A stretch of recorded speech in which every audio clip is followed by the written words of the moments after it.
eatable. Gee, Ben, what are we doing tonight? Silence, little lambs. It's okay. We're eating bowls of. Why is my camera unplugged again? It keeps doing this. There we go. There we go. Well, gee, Ben, what are we doing tonight? I'm pulling you off panel. Goodbye. Goodbye. Goodbye.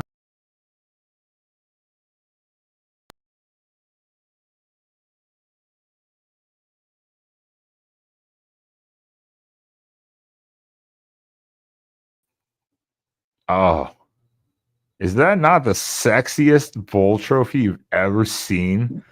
They're taking over the world. Who puts a toaster in their own trophy? It's Pop-Tart Mania. I'm looking forward to the Pop-Tart Bowl. But that's not what we're here to talk about tonight. What is going on, everyone? Welcome into the College Football After Dark show right here on the Voice of College Football. We are here to talk a few topics tonight as we get into bowl season and playoff. And we have a bunch of degenerates on the screen, myself included. But please, one by one as usual, before we do this, please, I'm sorry. I always forget to do this. I do it on my own channel. Please hit that like button. Make sure you subscribe. If it's your first time here, definitely check out all the other channels on the Voice of College Football, where you will find me and Spaz, for instance, on the Oregon channel, Jackson over there on that way on the Alabama channel, and Sean is just a creeper. So one by one, please do tell people though otherwise where they can stalk you online if they so choose to. Oh, well, they can stalk me online on Alabama The Voice College Football Monday afternoons at 6 p.m. Eastern Time, 5 p.m. Central Time, where I host Crimson Tide Live with Johnny Burtz. And they can also stalk me online on Alabama The Voice College Football Thursday nights at 10 p.m. Eastern Time, 9 p.m. Central Time, where we take your calls on the Alabama Call-In Show on Alabama The Voice College Football. And they can also check out my updates on what I'm doing with Alabama at the Voice College Football and on the Jacksonian, on Jatson VOCFB on X, Instagram, and Threads on Jatson Johnson 543908. And later this week, I have 2 upcoming episodes of the Jacksonian coming up. Justin Coos Walker from Coos' Corner discussing with me about his take on Rich Rod being brought back to West Virginia.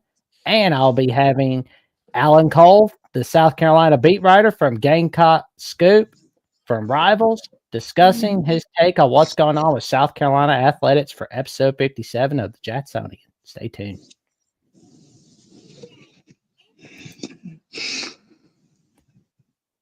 You're muted. I'm Spaz. I clicked something else and then I forgot to hit unmute. Before Spaz starts ranting for a second, chat, please also, by the way, we're trying to kick on a 2-hour timeline here. So if anyone on this panel starts running their mouth obsessively, please just scream whistle in the chat and Jackson will blow it dead. It's like a flag, basically like false start. Whatever. All right, carry on. How many challenges do we all get, though? 0. So, 0. Shut the hell up. I'm Spaz. You can find me on X. On the links up there, yeah. I'm also on, whatever. I'm on some of them other platforms a little bit.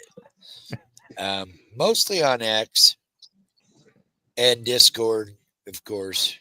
You can find me on Ben's Discord channel, Jackson's. You can find me rambling about football.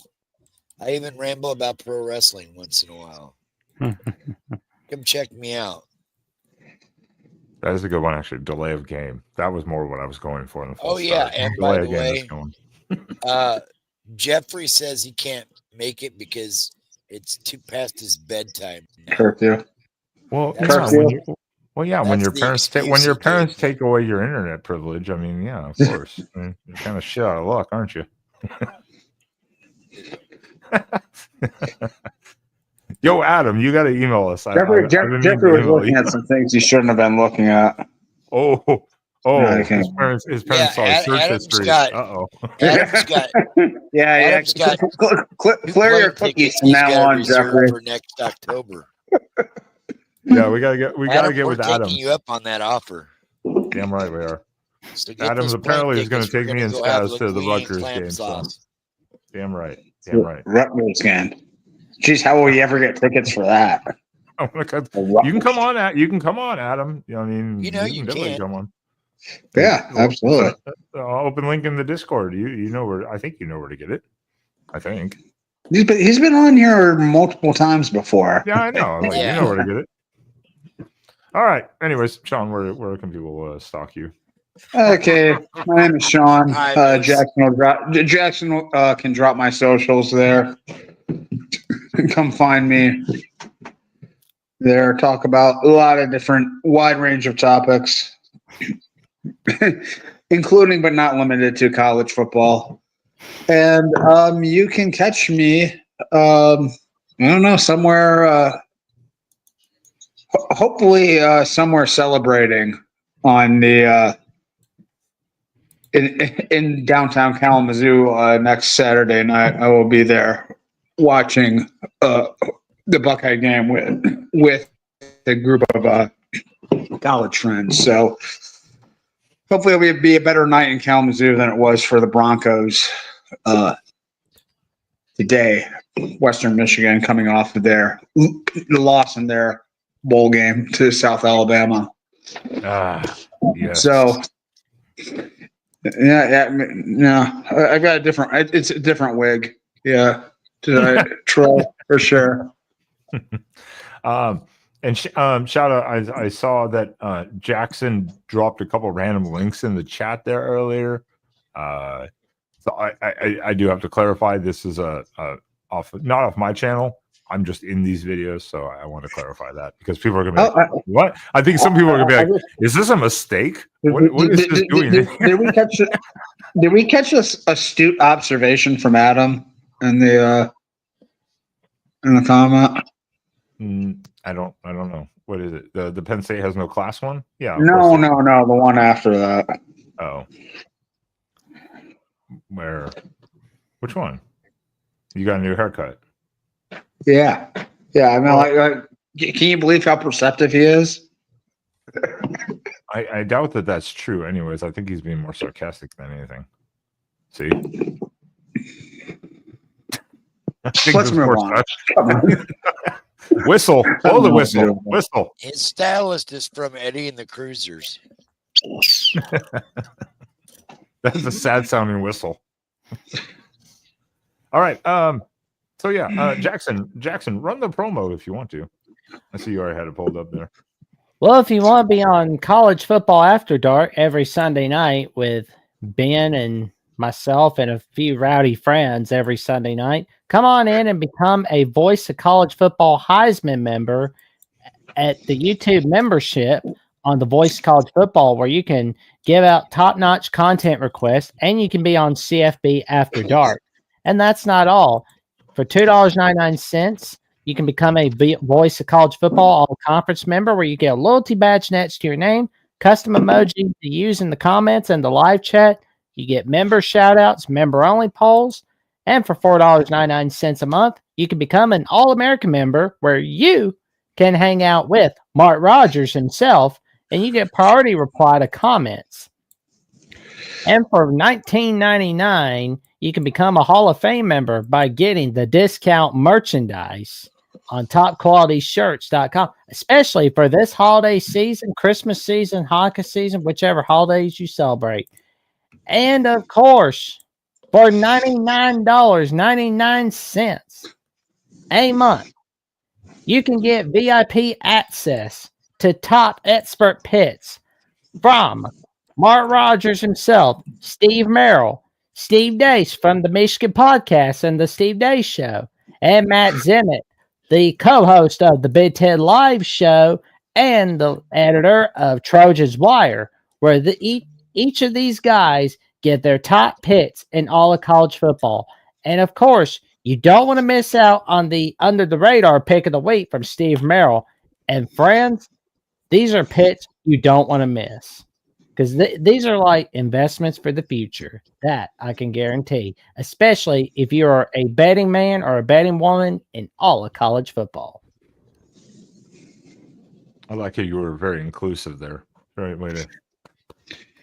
Well, he could be more inclusive. I mean, he only included 2 members there. You know what? Blow the whistle. Blow the whistle. Yeah, I can call for the whistle too. I almost called it on myself, and then you topped it, so you get the whistle. So was the second man, right? This is a good question. Actually, before we get into as the Heisman winner was announced, and I want to talk about it. We're not going to spend too much time on that and some awards, but this was a kind of an interesting question, so I wanted to bring it started there. What is the bigger surprise in year one of the new conference, Oregon or Texas? Neither one. I think it's more Texas. I guess in a way, but their schedule lined up really nice for them too. So I'm not sure, honestly. Yeah, we both of them were projected to be like really competitive for the win or be right in the mix for the title. I mean, these are both like top 5 teams coming into the year.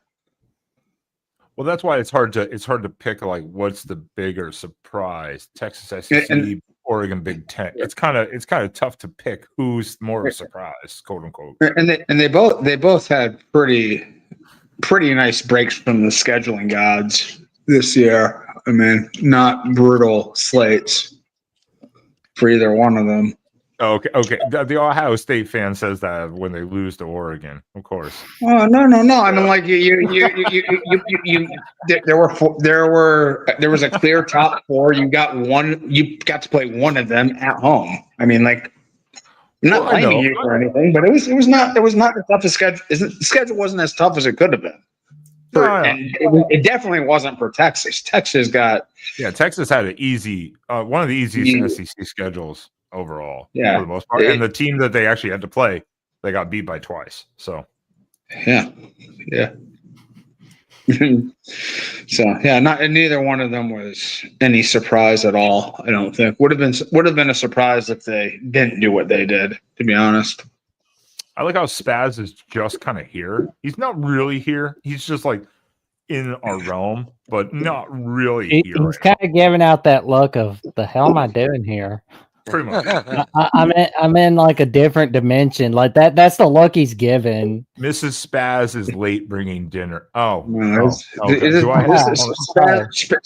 is bringing the AJ Hawk on the Pat McAfee show energy. I don't have anything to intro this man for. This is not my channel. He is the host of Rutgers at the Voice College Football. He is the valued member of the Voice College Football. He is the one and only himself, Adam Lamparello.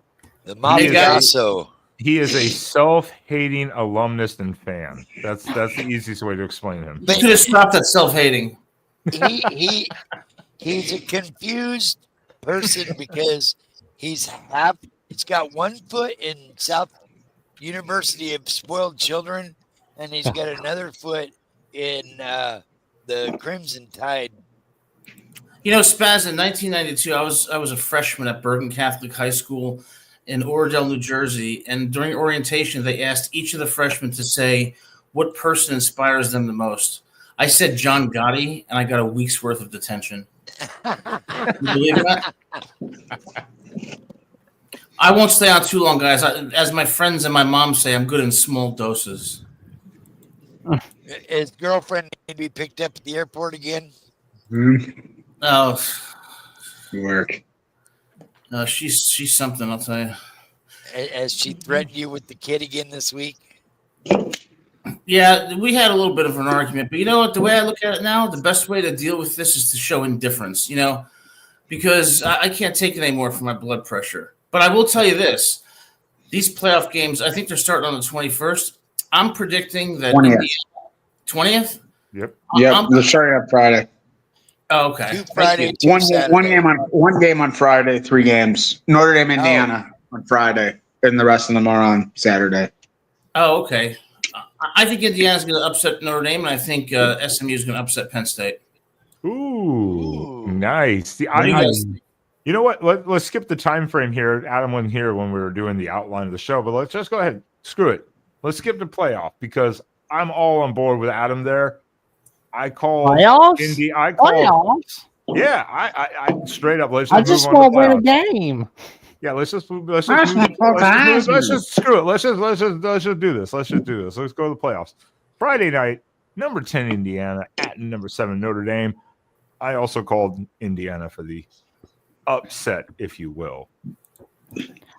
Oh yeah, if you're looking for top Indiana content, you should definitely check out Indiana at the Voice College Football Tuesday nights from Jeffrey at Only Talk Sports, where he goes over the latest news and notes on the Indiana Hoosiers. Stay tuned. Except for when his parents take the internet away from him, like tonight. So, Yeah, let's all spring for a VPN for Jeffrey so you can. Let's get him 1,000 subs on the channel. So yeah, let's look at this though. Indiana, Notre Dame. Notre Dame. I know they're obviously one. They have the worst loss of the regular season by any team in the top 10 teams. Basically top 12, 15 even. NIU at home. Awful loss. Okay, that was early in the season. They have a really good defense. They do not play passing threat teams. And the ones that they have played, it's usually against the team's backup quarterback. And then SC literally probably should have put 50 points on them.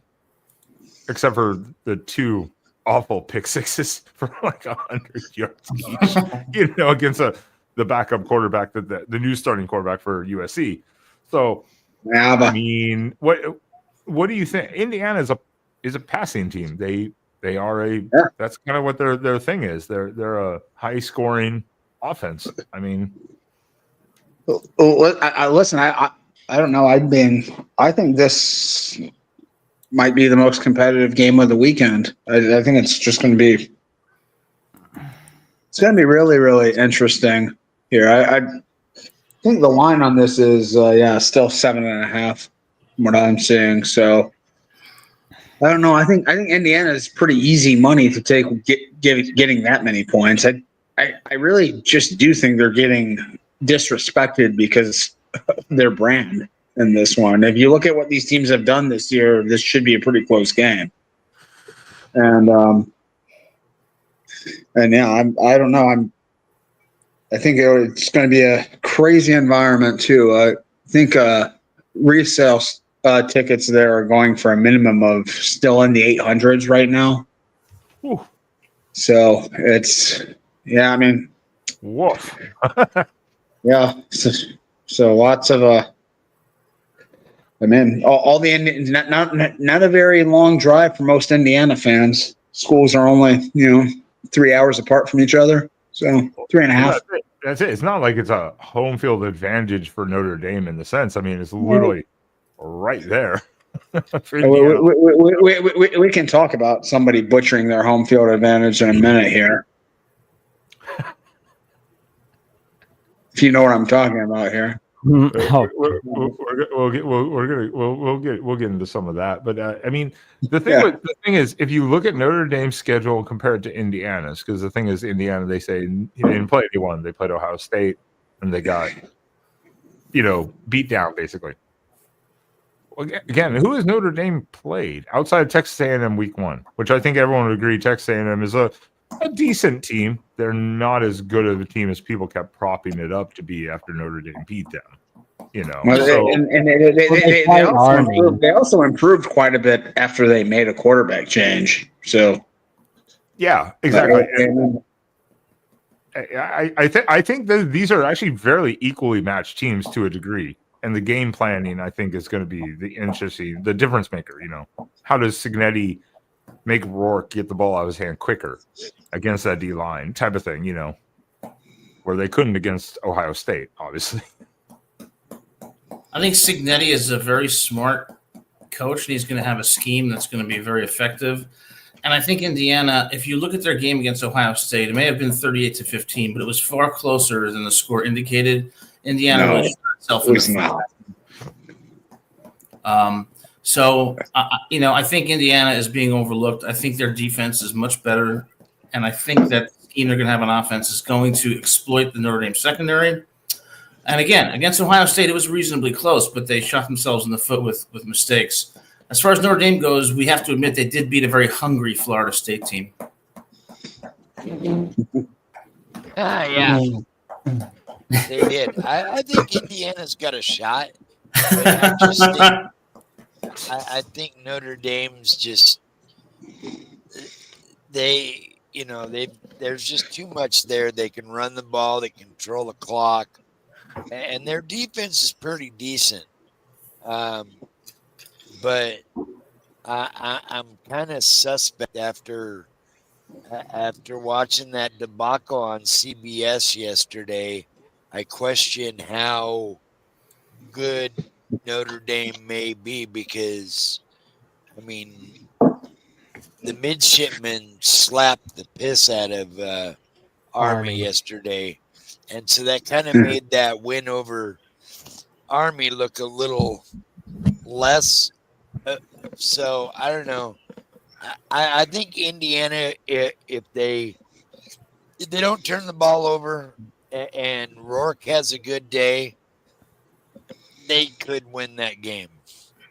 But I think in reality, it's going to be Notre Dame by probably a field goal, maybe a touchdown. Well, maybe like that Navy win. Maybe that Navy win has gotten better for Notre Dame in a way. So I mean, there's probably that, but that's not really anything to brag about. But something to really look at is, I know, right? But something to really look at is the last time Notre Dame won a big game in the postseason was in 1993. That's bad. And if Marcus Freeman can lead Notre Dame to victory against Indiana, would that convince people that Notre Dame can finally win the big game in the postseason, or would they have to say beat Georgia in the quarterfinals to convince people that, hey, this is a different Notre Dame team? There's no way. Notre Dame has the sixth easiest schedule among who? It's not the sixth easiest schedule amongst like FBS teams. They don't have an easier schedule than like a Sun Belt team or a MAC team. Maybe I mean Power 4. Power 5. If you're comparing to the Power 4. Power 4, yeah. All right, that seems about right.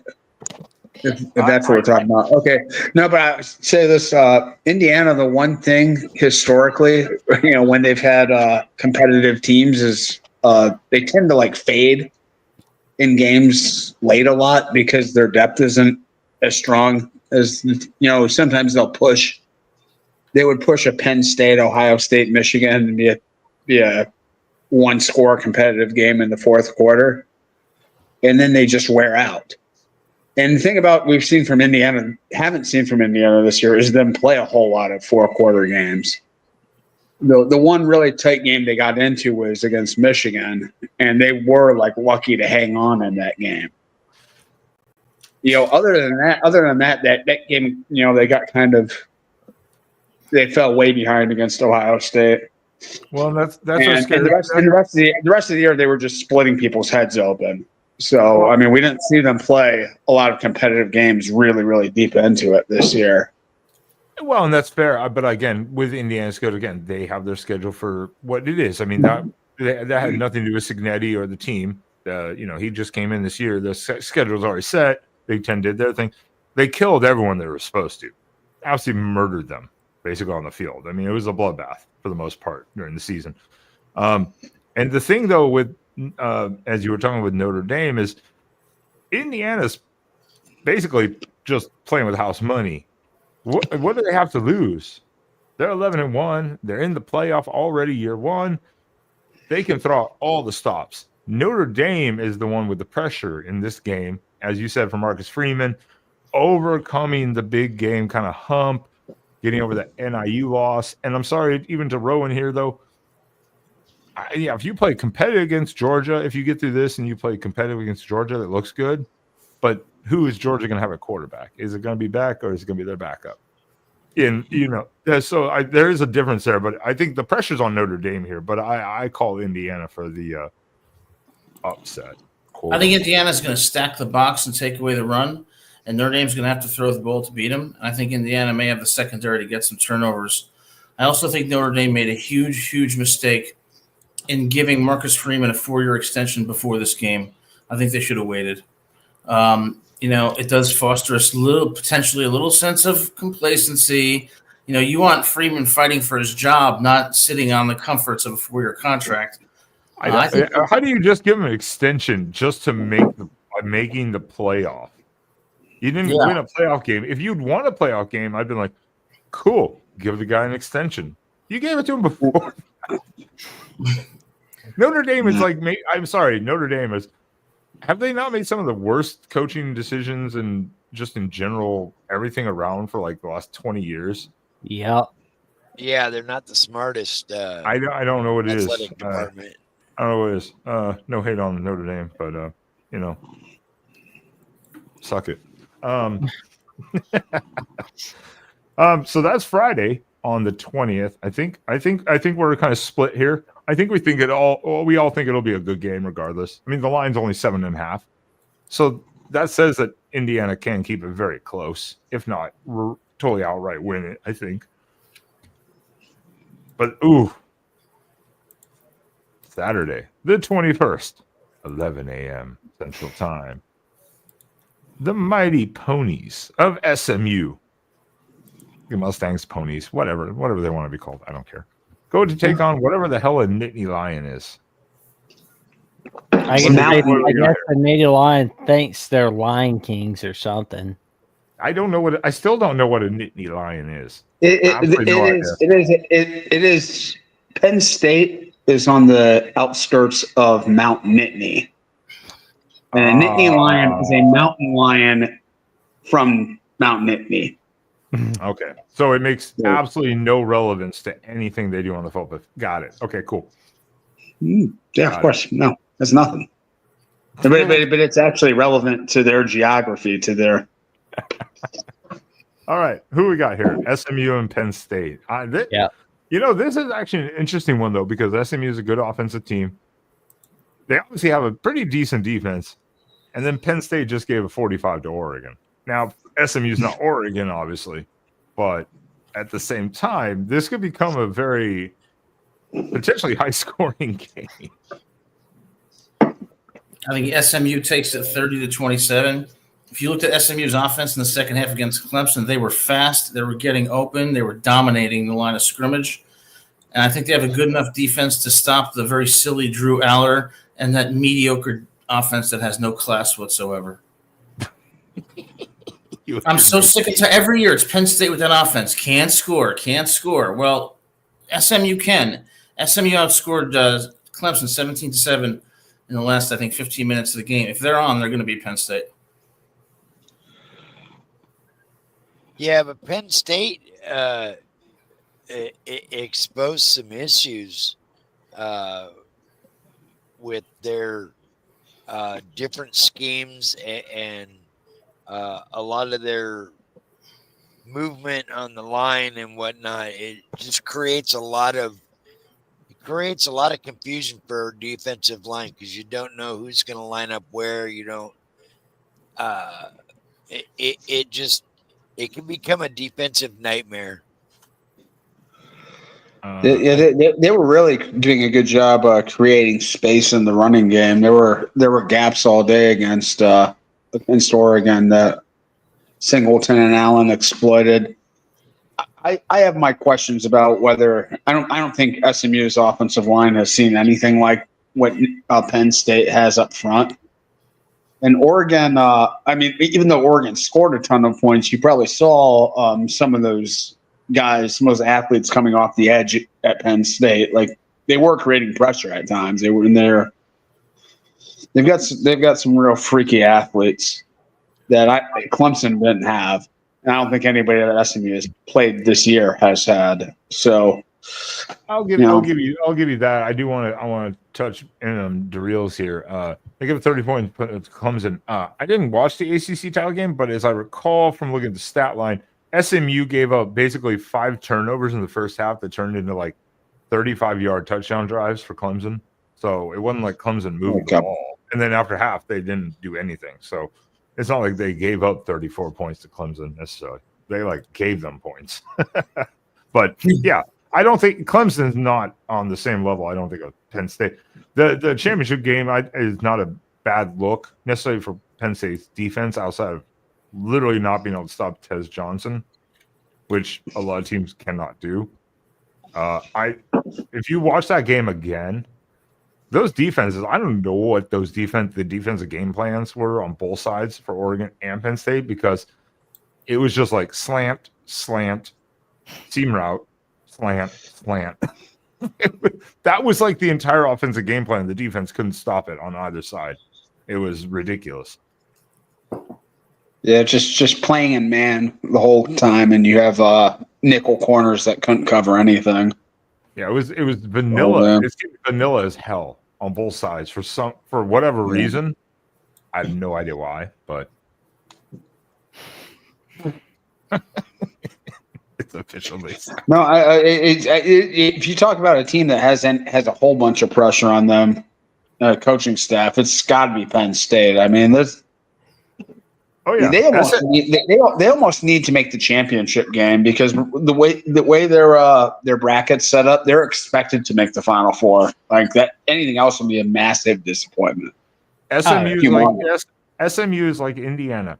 SMU has nothing to lose here. Absolutely nothing to lose. Throw everything you got at Penn State and just do whatever you can to win. That's all you have to do. Penn State has the pressure, especially Franklin. I'm sorry. Franklin can't go into a losing locker room again and be like, this is a JV setup.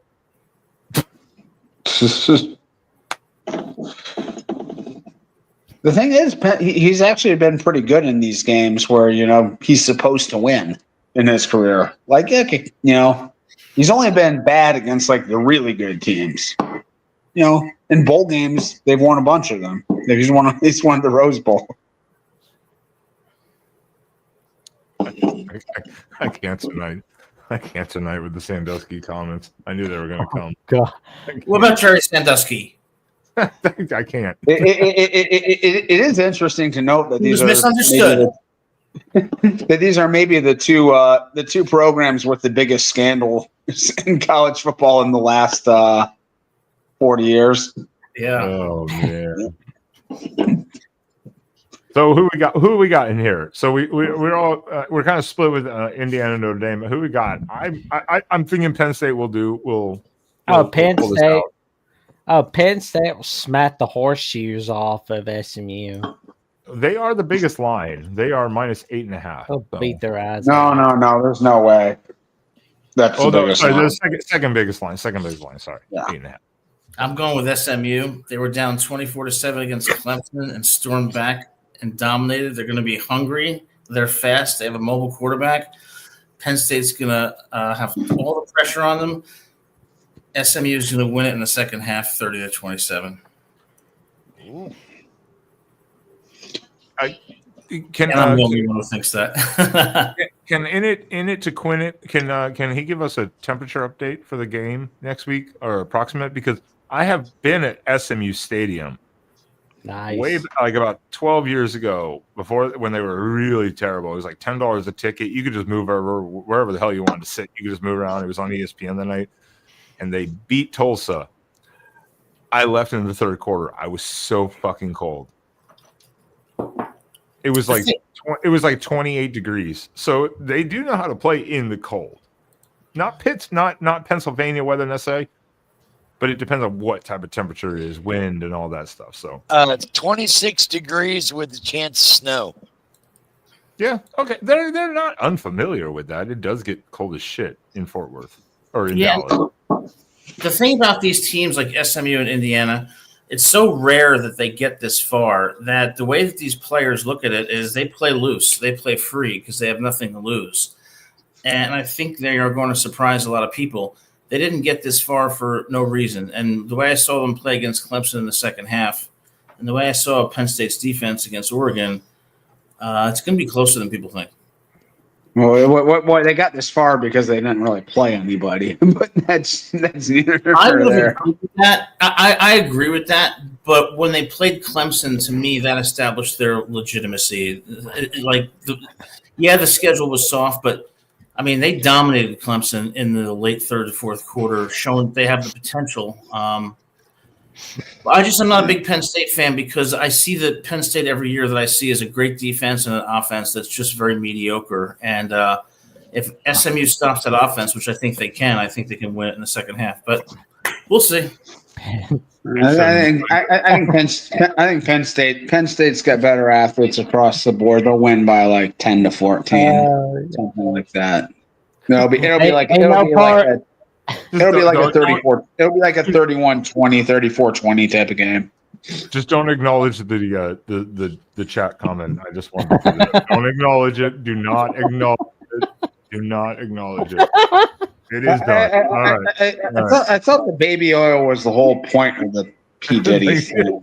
No party like the Penn State party against SMU. Oh man, Sandusky U for a reason. So we're Why are people attacking Jerry Sandusky? How rude! He was misunderstood. Yeah. Yes. All right, we're done with that. All right, Mark, I'm going to get angry text from Mark again. You're like, hey, I'm sorry. This is the worst mismatch this weekend.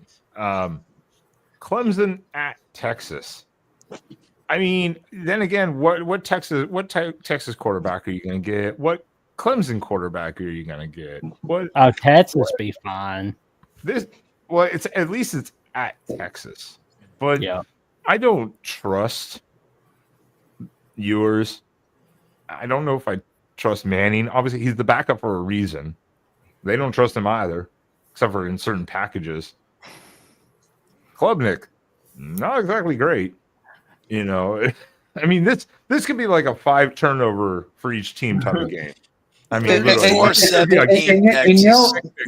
you know, the thing is, Texas defense is like elite by the metrics, but they have played such a bad schedule of offense. I mean, it is off. It is crazy, like how weak they play nobody that can really move the ball significantly well at all. And holding Georgia in the title game to that, 21 points it was in overtime. That was with their backup. Their backup quarterback did more than Beck did. Yeah, you know, I mean, the Georgia offense has not been very good this year.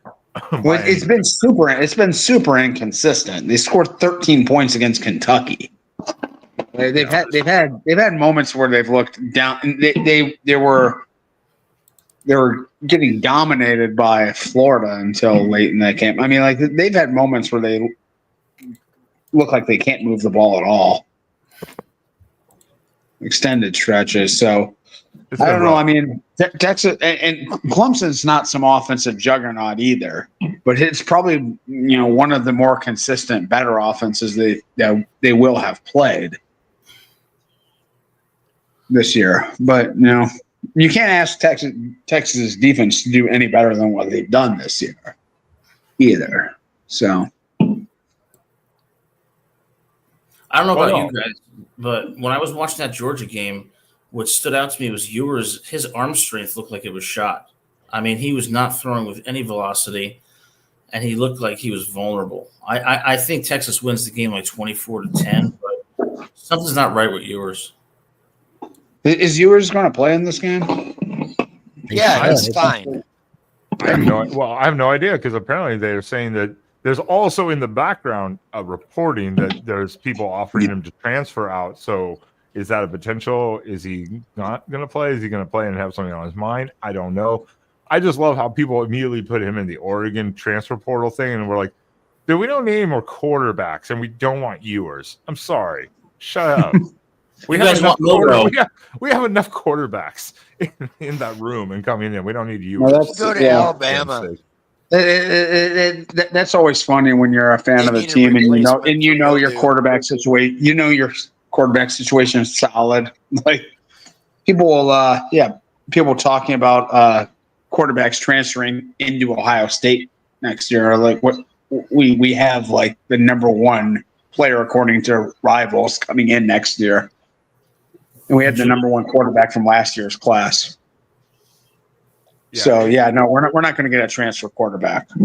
No, I would star this question and come back to it, but we're not going to touch it because we would run on it for like 30 minutes. Oh, stop.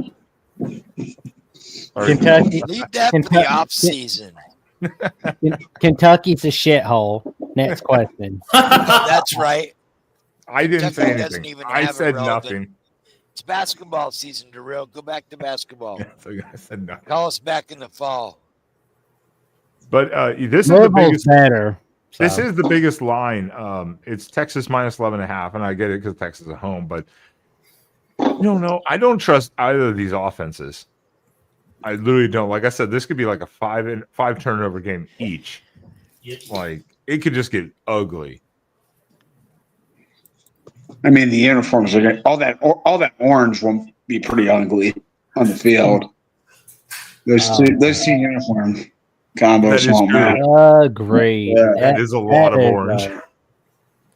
Nothing personal. I got nothing personal, Moose. It's just can't expect me to be impressed with 4-8. 37-13, Texas.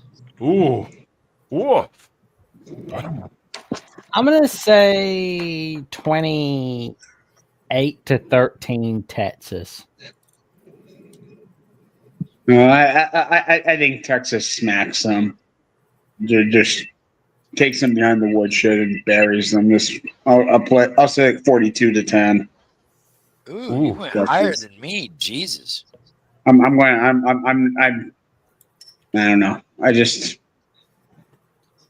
feel I don't like Clemson. I don't like Clemson's talent at all this year. I don't think it's amazing how badly they've fallen behind in recruiting and how much they don't use the portal nowadays. Credit to Clemson, to Dabo and the coaching staff for winning the ACC, but I think that's more of an indictment on the conference than it is compliments to Clemson this year. I want to get Adam's take here because obviously he's the brilliant mind here, and his voice is the only one that matters on this damn show. But then I'll give some points. On the Clemson game? Yes. Yeah. I think that it's going to be pretty close in the first half, but Texas is going to pull away. I just don't see Clemson scoring enough. I think it's 24-10 Texas. Okay. See, 24-10, I could actually see 24-10, 24-13, or 24-14. I could kind of see that. Clemson has a decent defense. Now, look, I'm not a fan of the ACC. I think the ACC in general is a joke. Agreed. An absolute joke of a conference. They don't care. I mean, they just invested money to hire Bill Belichick. Oh, don't get me started on that. No. Oh, we haven't even touched that yet. We haven't we'll get there. We haven't even got to the coaching carousel. But I mean, it's such a joke of a conference that even Mario Cristobal said the best player he's ever coached is Cam Ward. Fuck Justin Herbert and Penei Sewell, apparently. Fuck them. I'm pissed off. Come on, you can't hold that against the coach for hyping up. I will damn well hold that against him because that guy is a. All right, I can't say it live on air. I'm pissed off at the University of North Carolina because when they fired Mac Brown, I sent a cover letter and a resume applying for the head coaching job, and they never got back to me. And instead, they hired Bill Belichick. Why did they even let why did they not let Matt Brown coach the bowl game? Like, Chapel Hill, man. We'll talk about this when we get the coaching thing. I can't wait because there's some other details. Quick side note: I could go an hour off of how blow the whistle. I could go off for an hour delay of game. No, how horrible this playoff committee was in their seating, but it doesn't make any sense that they put SMU ahead of Clemson at all. They are punishing Clemson for scheduling two tough teams out of conference. bad. And, That is and then so even the bad. temerity to lose both of them. Agreed. Whereas SMU scheduled one tough game out of conference, which they also lost. Mhm. What the playoff committee is basically saying by putting SMU ahead of Clemson is don't ever schedule a tough game out of conference. We at can all. also talk. Yeah. We can also talk about that a little bit later with the Jackson. No, with the Jackson crybabies. I mean, the Alabama playoff crybabies. committee Sorry. had no business putting SMU ahead of Clemson. All right. None. That is a joke of a decision. They literally just lost. We'll see. Yeah. See. It's not like SMU's getting a home game though either. No. It's not like SMU's getting a bye or something like that. they have a fairly good path to the Final Four. I know, Like but all they have to do is they didn't punch above exactly their get- weight one time. They didn't get special treatment here by losing that game. They get to go take on Yeah, they Penn did. State. Yes, they did. They didn't get special treatment.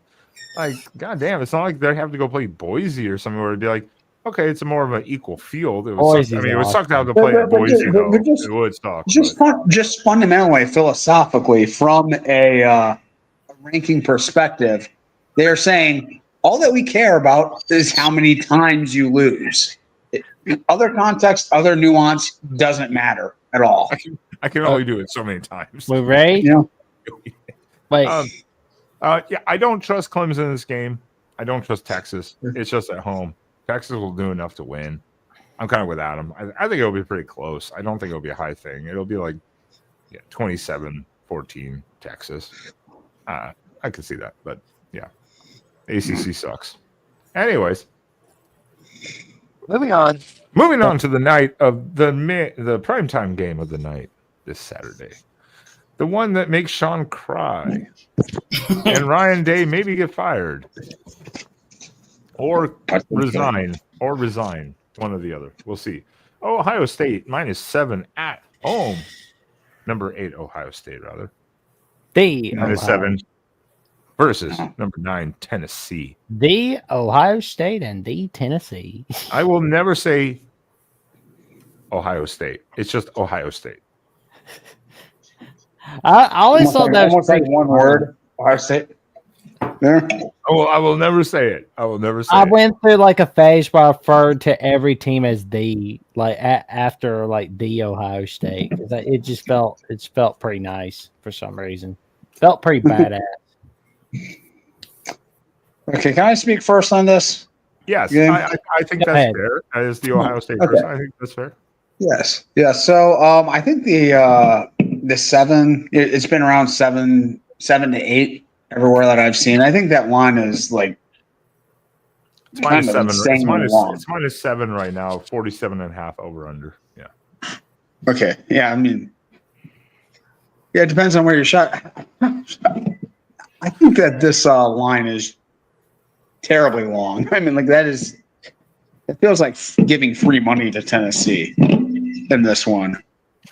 And not saying for sure that Ohio State's going to lose that, but I mean, I would think by far more than 50% of the time they're going to cover that touchdown spread. This is, I think, by far the best game of the weekend. I think these are the best two of probably the 3 best teams playing this weekend.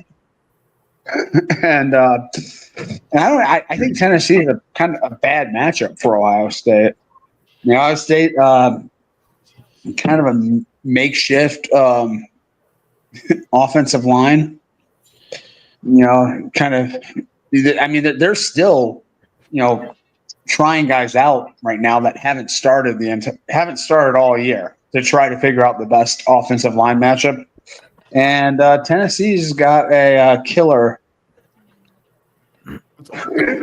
I'm not limiting you. I'm limiting the comments. I know. Chat's going fucking nuts, but when I see like a lunatic, when I see the host of the show just completely losing his mind up there, I get a little distracted. I can't help it. All right, carry on. Sorry. Stop reading the chat. I'm supposed to. All right, Jackson, take over the chat. Fuck all of you.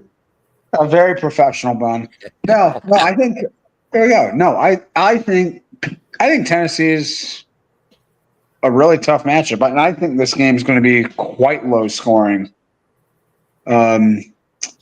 Tennessee's offense, forget the numbers. If you look at them, they scale terribly. They put up a lot of huge numbers against weak teams, and their offense kind of goes flat. They step up in competition. So I think with this extra time to prepare, I think Ohio State should have a good game plan against this, quirky kind of gimmicky offense that Tennessee runs. I think it's going to be a really tight game down to the wire. I think Ohio State figures a way to pull it out because they've got more talent across the board, but it'll be a tough one. I'll be honest with you, Sean. I'll be pulling for the Buckeyes, but I feel like Tennessee's going to win this one. Of course. I don't know. Because, it's like, oh, man. Like, I'm still just kind of shaken by what I saw. I still had that bad taste in my mouth from what I saw on Rivalry Week. It was just not good.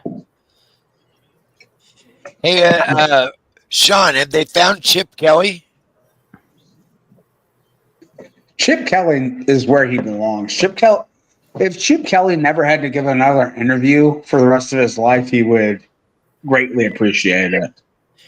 Well, I've heard rumors that he's like been missing, like he's a ghost. He's dead. I think he's dead. Yeah, I think somebody put him in a canal somewhere along Too many carbohydrates. the Ohio River.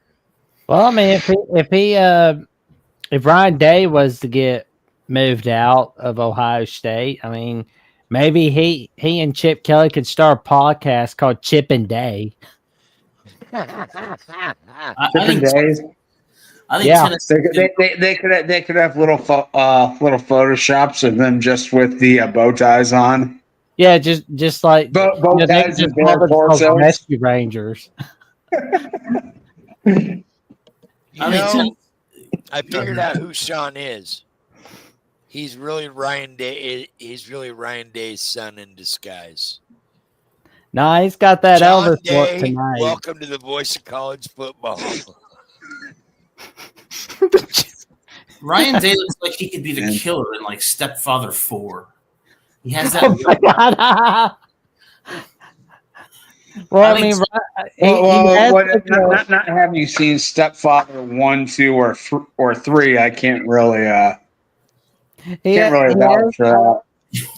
he has like Ryan Day has like a resting bitch face. Yeah. Stepfather is just about the dad comes in, is all nice at first, and he chops up the whole family. And I could see Day in Stepfather 4 because he has that, a little bit of a, innocent look to him at first, then he rears his ugly head, out comes the axe. I think Tennessee goes into the horseshoe, and they're going to start out real fast, and I think they're going to go probably on a 17-7 lead late in the second quarter. I'm thinking the second half, Ohio State settles down and pulls out a close victory, 27-23. Ooh. So, Adam. Yes. That's not my real name. Shit, I forgot my train of thought, damn it. Of course you are. That's not my real name, Spaz. That's not my name. Luigi. Mario. They call him Adam. They call him They call Mario. him Stacy. Audio time. Okay, we're getting off track. Where were we? We were talking about Ohio State, Tennessee. Oh, yeah, that's what I was going to ask you. So, do you think that Ohio State can actually do anything with Chip Kelly, or do you think it's a one and done?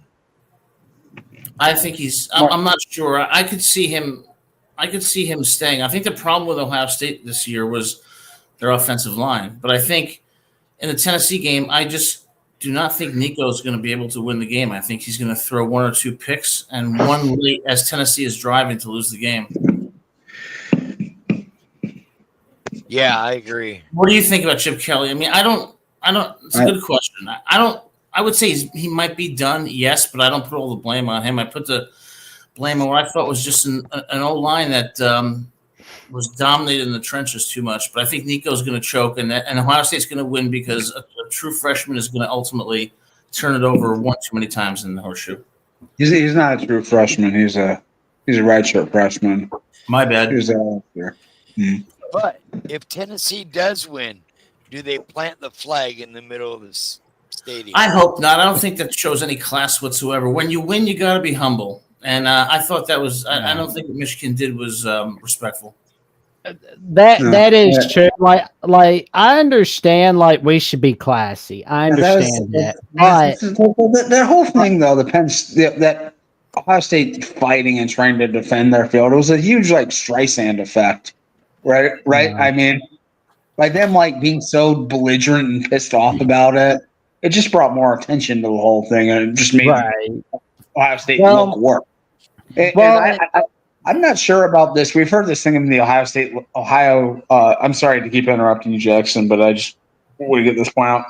Something in the Ohio State legislature of some representative from Toledo who I believe might have been a Michigan fan. It's been reported that he's a Michigan fan just trolling Ohio State, which would make more sense to me than an Ohio State fan actually introducing legislation to make it a felony to plant a flag in the middle of the field. I mean, like it's absurd. It's right. And I don't know. I mean, like this is the level of mental illness in this rivalry right now. I mean, this is how bizarre it gets here between these two teams. If these teams wanted to be original, here's what I would do.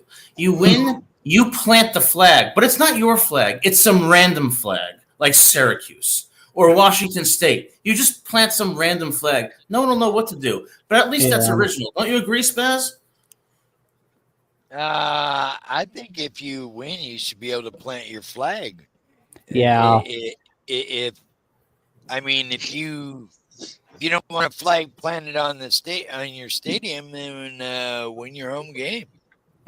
Are we still talking about Ryan Day trying to be a tough guy? I just got over my like chuckle fest over here. So can we? It was like I understand like we should be classy in victory and in defeat, but on the other hand, if you don't, there you go. I like that, but or plant the Russian flag or something. Make it interesting. Yeah. Oh, there you go. Anyway. I don't think it get any more interesting than planting a Michigan flag. All right, so what if they did like a half and half flag? They made like a half and half. Put a flag. Michigan, half Tennessee. We both claim ownership to this. Anyway, put a flag with Trump's face on it. So who has who here? I had to catch my. I mean, they could do that. Trump did win Ohio, so. I mean, that is true. Quite a bit. That is true. Yep. Quite a bit. He actually won all of that area, all that territory up there. Yeah. Anyways, I guarantee you, he did not win Franklin County, where the stadium is. I guarantee you, he did not win that. Well, that or Minnesota, but rode the boat. Yeah. Anyways, I'm gonna. This game is interesting because me and Spaz have the most invested in this, obviously, because the winner gets to go to the Rose Bowl and play Oregon.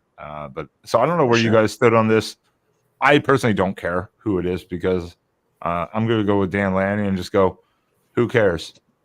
We play everyone. We don't care. Go.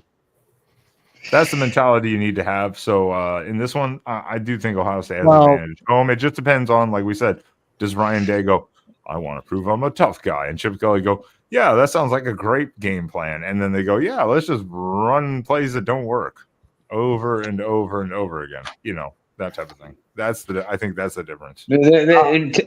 Tennessee doesn't quite have Michigan's two interior defensive linemen, but they're pretty good. So hopefully they have a better game plan. Yeah. Well, that's the point. Great, Dave. It depends on the game plan. Yeah. If something's not working, can they adjust, or they're just going to keep doing it over and over? As much as I hate it, 20-17 Ohio State. I have a couple of flags that have actually phrases on them rather than any symbols or anything. They're really funny. One of them says, "The plane didn't crash. You're just angry." And people have no idea what that means. Ow. Yeah, I have no idea what that means. I don't either. I found it at a flea market once, and I still haven't figured it out. But I think, look, if Tennessee wins, I think Oregon matches up better with Tennessee than they do Ohio State. I do not see. Yeah, definitely. I don't see Tennessee's offense doing much against Oregon's solid defense, especially with. I just don't trust Nico yet. But I think Ohio State in the Rose Bowl, that would be a tough game. That's the one team I think, and the one venue where I think Oregon could get beat. So I think that's Oregon should be rooting for Tennessee, in my opinion. I kind of like the Tennessee matchup just because, again, we haven't played them also, so it'd be kind of like another notch in the cap of like you took out this team, you took out that team. I do think that I think you're correct. Is that Tennessee's offense, while it's good, it's very kind of hit and miss. Especially, it's very slow starting. Yeah, Nico is on or off. He is on or off. It is not like consistent. At least Will Howard is relatively consistent. Like, he's a good quarterback. Nico is still young and kind of fresh, and I think Oregon could rattle him. At least. Well, I mean, like I think the offense just doesn't scale well against good defenses, against defenses that can hold their own at the line of scrimmage. Because, I mean, it's all about just creating really light boxes that they can run on, and then creating difficult route concepts for the secondary to match up against. And that's why it was so successful when Heupel first arrived at Tennessee. It was just very novel, but the SEC coaches have kind of figured it out for the most part, and it just comes down to if you've got personnel that can win any of these matchups. If you do, then it's not a problem. It's not a difficult offense to defend against. If you don't, then they're going to put 60 points up against you. I'm starting to look at this playoff kind of like analogous to March Madness. I think there's going to be some surprises, and I think the outcome is not going to be what a lot of people expect. And when I think about it really hard, I think Boise State might make a run. Yeah. They might make a run, as then they might win a game, or as then they might actually be in the championship game. I think they could go to the semis and maybe the championship game. I think they've got the right. I don't know. I think they've got the right intangibles. They've got speed, and they've got nothing to lose. I think there's going to be a surprise here. It's not going to be like March Madness where everyone we think who's going to be in the Final Four is. And I think it's going to be Boise State that's the surprise. I think that's fair. My surprise was Indiana. I think they'll make it past Notre Dame. And that was kind of like, I don't know if they'll go any further, but I mean, hey, you get a playoff win. That's huge. That's huge. I'll say this. There's just an enormous gulf between the top half of the bracket and the bottom half. I mean, the bottom half is such a better spot to be in. Oh, it is. I mean, I don't know. It wouldn't be that big of a surprise, any of those teams on the bottom half making it to the title game. There is a bunch of questions in the chat coming up, and I think we should touch upon a bunch of them, but I want to hit the super chat real quick, too, before we get kind of go off topic and it gets further behind here. But Breakaway 34, thank you for the super chat. Helps the channel a lot. But off topic, I know no rush. But before I forget, can you all explain what happened with Marshall? A lot. How does that happen? Yeah, Marshall I don't know what is happening over there. A lot has been happening with Marshall. Despite the fact that they won the Sun Belt, they couldn't agree to a contract extension with Charles Huff. They balked at it. And then we were seeing 25 players leave for the portal. Yeah. Now, I'm cool with the transfer portal. Don't get me wrong. But instead of having it in December Why not move it to February, like say Valentine's Day? No, I mean, you your can't push it back that far for academic reasons. Help your Players need to transfer. With the new playoff structure, though, I think you're gonna have to bump it to at least like January 21st, like after the. You can't do that. School's been in session for like 3 weeks at that point. Well, it also depends on where you're at, but they've got to figure out something because you've got signing day, you've got portal opening. Right in the middle of the championship weeks and the playoffs, and it's like it's a fucking nightmare. I don't think they can. I don't think they can do it. I literally don't think they can have people transferring mid-semester. Well, have we ever had? Now, this could be just a one-off by all means. Have we ever had or can think of a team that has literally had to pull out of a bowl game because they did not have enough players on the roster? We've seen there were a bunch of them in 2020 and 2021. No. I'm not talking about those. I'm saying directly from transfers, like them leaving the team. Yeah. Have we ever seen this? I can't think of one. COVID was that's a whole different entity. But literally the team not having enough roster players to play a bowl game is absolutely ridiculous. Like the reason why I propose for the portal, like instead of it being December portal, you have it be February portal for like the day before Valentine's Day, day of Valentine's Day, or day after, is because number one, it's a little bit after signing day. Number two, it's a little bit after the Super Bowl. Number three, it'll be easier for everybody, and you don't have to worry about players opting out. And yeah, it's only a little bit before spring practice. Some teams already have spring practice, but I mean, that's the only thing you got to worry about. That's pretty much you have to worry about getting them into school. You have to do this. You have to worry about them. And even if you set it up for a February portal, that wouldn't prevent nearly as many of these opt-outs as you think. Like if a player's planning on hitting the transfer portal, if they're not planning on being back at that school, there's a good chance they won't be playing in the bowl game either. They'll just be opting out and then waiting their time to enter the transfer portal if you put it later. Yeah, I don't think there's a good solution to this problem. I just don't.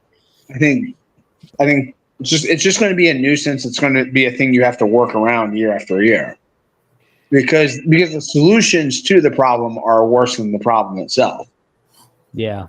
So let me ask you a question. Why can't these programs sign players to employment contracts, say for 2 years? I like that. That's probably coming in the next few years, but there's going to have to be a lot of litigation to hammer that stuff out. Well, it's amazing. Breakaway, thank you for this question here though with the super chat, because it's a fascinating thing with this, and that's why this is a whole.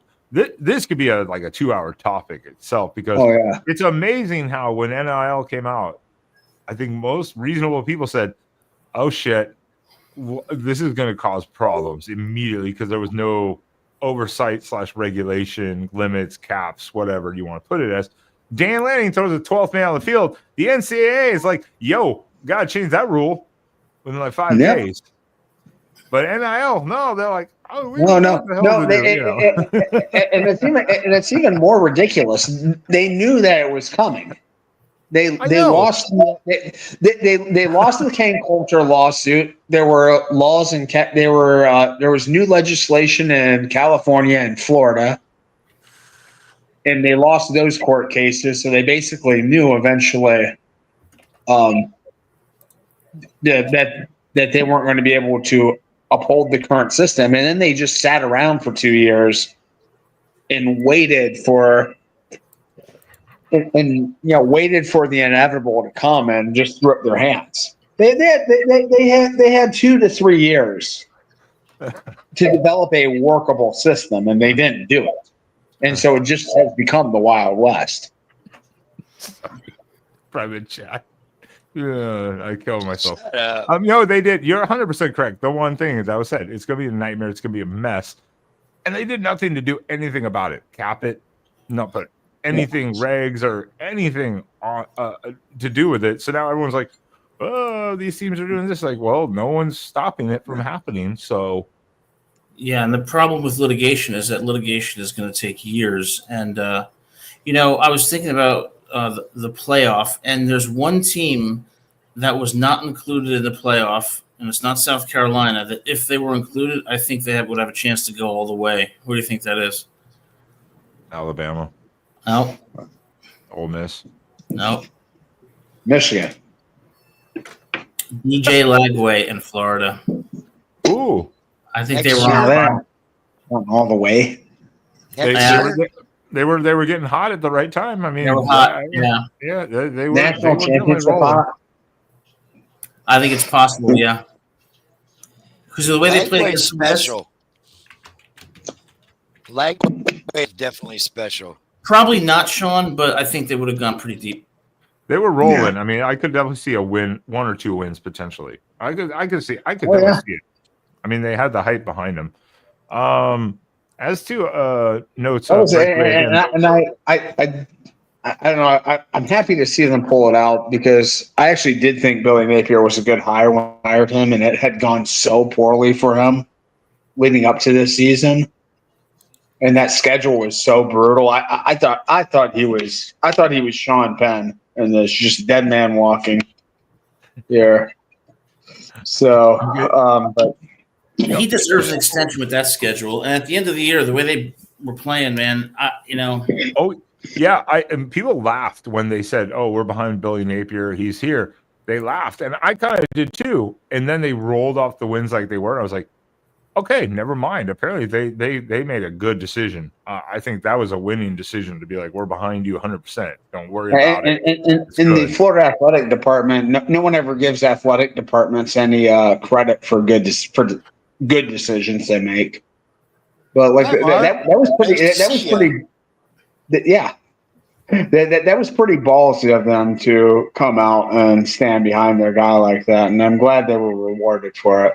Well, and especially because after the day, like 2 days after they did that, they got absolutely roasted by Texas on the road, and he still stuck by them. And then they started rounding off wins. I was like, okay. I mean, the point is, it's a good look. The administration made the right move. Stand behind your coach, and then he performs, and the team performs. So, hey, can't get rid of it. I agree with Erica. The sitting out 1 year thing, that really kind of started really sending the transfer thing into a frenzy, though, with the no sit out rule going away. We're backed up so far on chat here. Mike G, I have to address you. I've seen you. I've seen you. I have seen you. Why is Oregon number 1? Who have they beat? Indiana. We didn't play Indiana 1, and we're the only undefeated team and conference champion in FBS. So that's why we're number 1. Do I need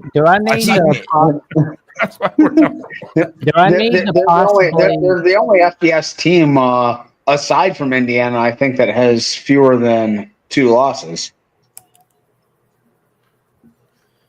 And the only Power 4 team.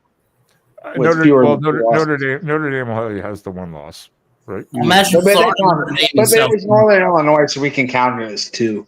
So Okay. That is fair. But I was like, I don't even think Adam needs to put any heavy thought or comment. It's like it's the only 13-0 conference champion team in the country. I mean, that's why there is literally no system in the world that wouldn't have Oregon number 1. The BCS would have Oregon. The BCS would have Oregon number 1. The AP does have Oregon number 1, and the coaching. Yeah. And think about it. If we were in the BCS days right now, Georgia would be in the national championship game with 2 losses. I want to see Florida, Notre Dame, and South Bend. That's the game I'd want to see. Ooh. Yeah, that would be interesting. Be interesting. Well, That would be interesting, I believe that's coming within a few years. Is it? Well, Really? yeah, 2031, 2032. Although it's going to be at South Bend in 2031. November Mike, let me 15th. explain That's it. a ways Let me away. break it And how down about to you South very Carolina, simple. Texas? Oof, instead of Clemson, Texas. That would be good. Yeah. Let me break it That down line to would you, be a Mike. lot shorter if it was South Carolina playing Texas. It's I real prefer- simple, Mike. We beat Mhm. Michigan. We in their stadium. We beat Ohio State in our stadium. We beat Penn State on a neutral field. We're undefeated. We're the only team. We're the only team to ever come into a conference and beat the top 3 blue bloods and go undefeated in the same season in their first year in the conference. Tell me, has that ever happened? For Michigan State. You have to add Michigan State in there technically. What about No, you have to, because no other team has done it, because they can't beat themselves. So we're the actually Right. only team to go in the Big Ten and beat all those teams in No, the first not year. in the crap 10 in the Big 10. So that's technically actually a fact. That's not like we're why not. I'm does not making that everybody up. They're the only Big Ten team to beat all 4 of those teams Man, in one I year. could go on this SEC Big 10 bullshit rant for 2 hours myself. No. I'm not trying to get in a rant about this.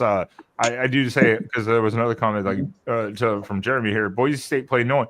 Boise State lost on the road to the number 1 team, Oregon, by 3. Yeah. Boise On a State's field goal on good. the last play of the game. Boise State is a good team. I don't want to hear people say Boise State's not a good team, because Boise State's a goddamn good team. They are consistent, and they take care of business. And South Carolina. Let me guess, you're a Michigan fan, aren't you? That would make about as much sense as half of what you're saying. Okay. Moving on. You didn't blow the whistle, God damn it! Yeah, you didn't blow the whistle on me yet. So there we go. Thank you. So South Carolina beats Clemson, but South Carolina doesn't get in. I want to see South Carolina play Penn State in Happy Valley. These playoffs could have so many better games if the true 12 best teams were in. Oh, it's just funny. Let's talk about that. They reward you for beating nobody. That's why SMU's in. That's why Notre Dame is a 7 seed. I agree. That's an interesting topic too, because if you're looking at the playoff right now, as it is, you guys lost 2 games. Who did you beat in the 8 you won? We beat 2 teams in the playoff field. I think we're one of 3 or 4 teams that beat 2 teams. Yeah, I was going to say Ohio State's fine. There's no gripe about Ohio State being in the playoff. I like to watch Sean's feathers ruffle. Yeah, that's true. Did we get to make the Ohio State Tennessee prediction? A few feathers to ruffle though this week. So. 27-23 Ohio State. I've got Tennessee winning 21-13 against Ohio State. Ooh, woof! That's when Ryan Day gets ushered off the field by police. Yeah. Hey, Moose I've got Ohio State 20-13. Yeah, it'll be a tight game. Yeah, I think it'll be the best game of the day for sure, the whole weekend, and probably the closest. I think it'll be definitely it'll either be the closest or it'll be just an abysmal blowout on one side or the other for whatever reason. But I think at home Buckeyes will I think they'll carry it out something like 27-20, something like that. I think I said a score earlier, but something like that. I think it'll be pretty close. I think the way to bet this game is the under, and it's only 47.5, so it's pretty low. But I just don't expect a lot of scoring in this game. There was a topic that we were talking about the playoff stuff, and you were talking about the best teams in and out or whatever. Because crying SEC fans, Bama mostly. You heard 2026 they're already looking to reshuffle the process of 14 playoff structure already right now. Not necessarily 14, not necessarily 14 even. They're not even talking necessarily for that, but they're talking about supercharged play-in type games where you'll have the next runner-ups in the conference do a game that day to do like a play-in battle, basically, or whatever it was. That's what I understood through the one thing I was hearing earlier, and I was like, "What the hell?" I'm like, "SEC, win your shit." That's all you have to do. Win your games. If you don't like it being so tough, but they don't have make the it, toughest conference, don't you know? If you don't like it being so tough, then don't. I don't know.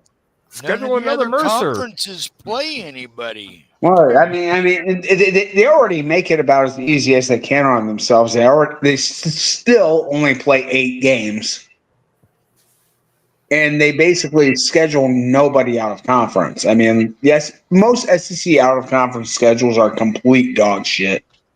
Yeah, that's And I give Alabama 100% credit for the first time in however many years going on the road to Wisconsin. That was an admirable game. Tyler Van Dyke went down It was the farthest It was the furthest we've been in a non-conference game since 2011 against Penn State in week 2 on ABC 2:30 p.m. But again, Tyler Van Dyke went down the first quarter, which is not Alabama's obviously issue at all, and I don't think that Wisconsin would have won anyways. But that just made it a blowout. Well, I mean, but LSU went to Las Vegas and lost to a really crappy USC team. So I mean, I don't know. It's so hard to judge sometimes the non-con when you say non-con stuff. They also play Mercer and Tennessee Tech and Louisiana Monroe or whatever idiotic. Week 11. That should not be allowed. But he's also saying they play more out of conference games against Power 5 teams. They also play 33% more out of conference games total. Period. That's because they only play likelihood is like just by scheduling availability, they're going to be playing more. That's because they only play 8 conference games. Yes, that's right. If they played 9. Exactly. There wouldn't be as much. Yeah, but you know what? That comment right there, saying that if we had the 12 best teams, it would be Ole Miss and South Carolina included. I agree with that, but I would also add Florida. What's the purpose of a playoff if you're not including the 12 best teams? We're not doing that right now. Adam, I love you, but no, I love you too. It's this. Not a 6-6 Florida. Florida deserves to be in. They're one of the 12 best teams at the end of the season. South Carolina being left out was a travesty. Ole Miss should have been in. Instead, we have Boise State, Arizona State, and we have those teams. I'm sorry,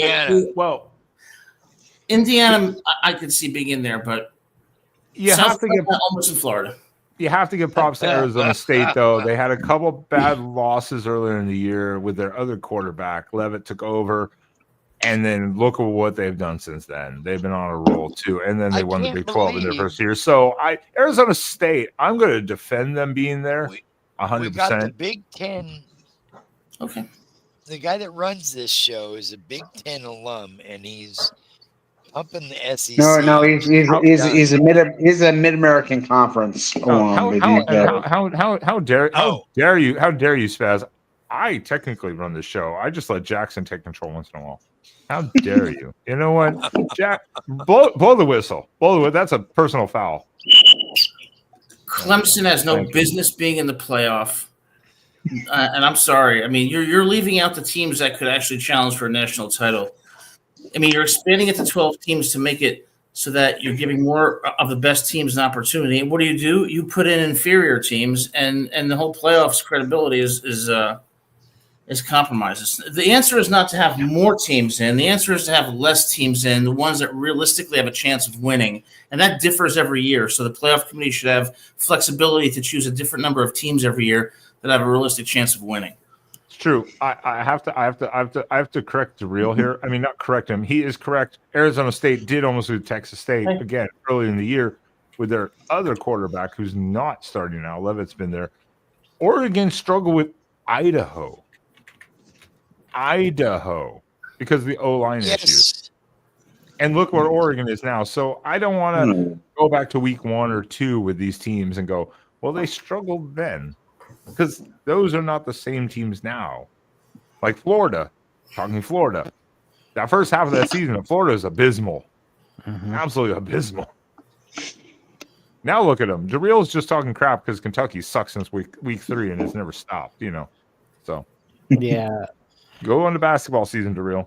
Go on to basketball Well, season. speaking of Florida, what were we thinking about like the rest of the bowl games, like for this week, the bowl games this week, like Memphis, West Virginia, and the Frisco Bowl, and the old SEC game in the Gasparilla Bowl, Florida Tulane. How are we feeling about those games? Memphis, West Virginia. I'm sorry, West Virginia. They're on interim staff. They probably have a bunch of transfers. I don't know what their thing is looking at. Rich Rod's going back. Memphis has got momentum. Memphis has everything here. I don't see West Virginia holding in more than a half, like hanging on. To be honest. Oh yeah. Yeah, I mean, I feel like Memphis wins that one as well. I mean, it's like West Virginia's like, we're just getting through 2024, moving on to 2025. We got Rich Rod making appearances on the Pat McAfee show and going on this show, that show here and there. But oh my God, like Yeah. Man, bowl games a lot of times are just about who's motivated to show up and play, right? So I don't know. I don't think either one of these teams are probably thrilled to be in this game, but West Virginia seems to be in more transition, so I would probably take Memphis to win this one. Moose, I think Michigan. That's nowhere near this week, so we don't need to touch about that. Nah, one, we're sitting and chilling from that one. We'll talk about it next week. What about Rutgers, Kansas State on the 26th? The day after Christmas. That's next week. Yep. That's next week. My bad. I'm actually looking at shockingly enough, Cal UNLV. SoFi You Stadium. like some of that Californication? No, the Calgorithm. Can the Calgorithm do it without their starting quarterback and UNLV without their coach? Yeah. That's going to be weird. Kind of a toss-up Cal's a here. disaster. It's literally Cal -1. I mean, that's really a toss-up. It's a coin flip in this game. So is Odom's not coaching this game at all? I don't think so. No, Yeah, he's already been. He's already at Purdue. Yeah, he's already gone. Yeah, I'll take Cal. I'm gonna go UNLV. Yeah, I'm going with Jerry Tarkanian and UNLV. I think that they're going to pull it up by field goal. It is tough because again, Cal doesn't have Cal doesn't have the quarterback, so he's out too. So. I'll take Haj Malik Williams and the boys. Where's your towel there, Adam? I'm sorry? You got your Tark towel?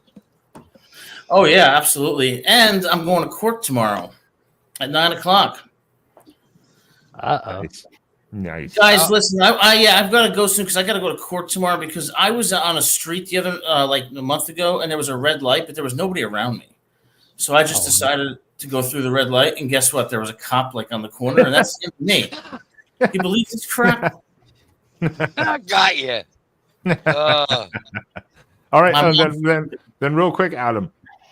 Tulane, Florida, Gasparilla Bowl, Florida -14 is the line. What do you think? I think Florida wins that one 34-20. Oof. Yeah. For sure. Guys, listen, thanks for having me on. I appreciate you. Great show as always. Adam putting it on green here. Yeah.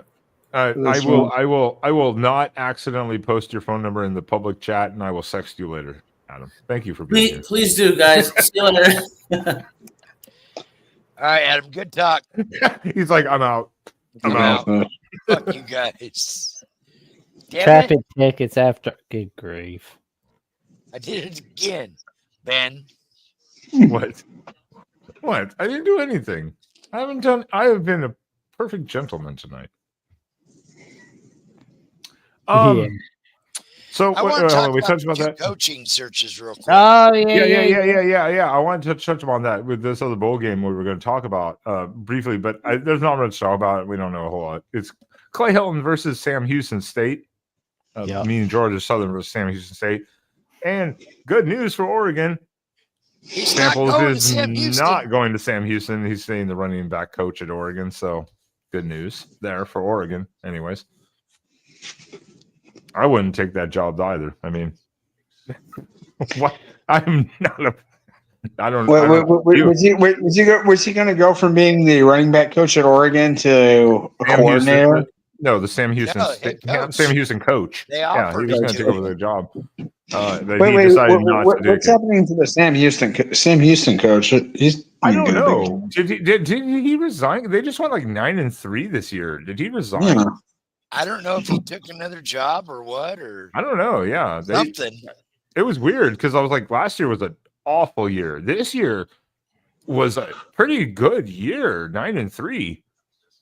Oh, okay. Thank you, Jason. Is that Casey Keeler? Okay, thank you. Because I was going to say, I was like, they went to 9-3. I was like, there's no reason to fire him. I mean, didn't that guy just win an FCS title a few years ago? Mm-hmm. You know? He did.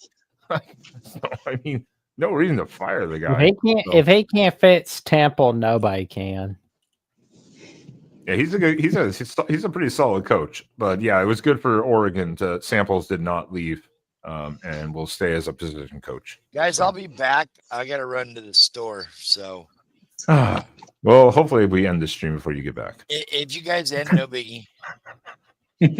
Hopefully we end this. All right. Anyway, 3, 2, 1, end the stream. Play us out. No, sorry. Anyways, what do you want to talk about? Coaching stuff? Yeah, coaching carousel like Bill Belichick, Rich Rod, Scott Frost, a few others. Let's start on the recycles. Oh Lord. Let's talk about Scott Frost to UCF. Yeah. I understand why, but at the same time, why? Like why? Like why? I understand. I love Scott Frost. I have nothing against Scott Frost. This is not 2015 or whenever you hired him the first time. It's a different era. No. Yeah, the problem with Scott Frost is when he left UCF, everything was rolling great. Then he goes to Nebraska. Obviously, I understand why he went to Nebraska. Alum, history, all that. He changed his offense. And that is not what he has run ever as being the wide receiver coach at Oregon, the OC at Oregon, the head coach at UCF. And then he just changed it. And everything just went to shit. And I'm like, why would you change the fundamental principles of what you know to do? Because you want to take it back to old Nebraska football? That don't work these days. Well, there are some problems. I mean, they did change substitution rules, so you can't necessarily run that go offense that Chip Kelly used to run, just insane tempo. I understood that, but he just kept. It was like the worst decision making possible for multiple years, like just on all levels and aspects of the game. For some reason, it was just. I mean, remember they were the best 3-9 team ever. Yeah.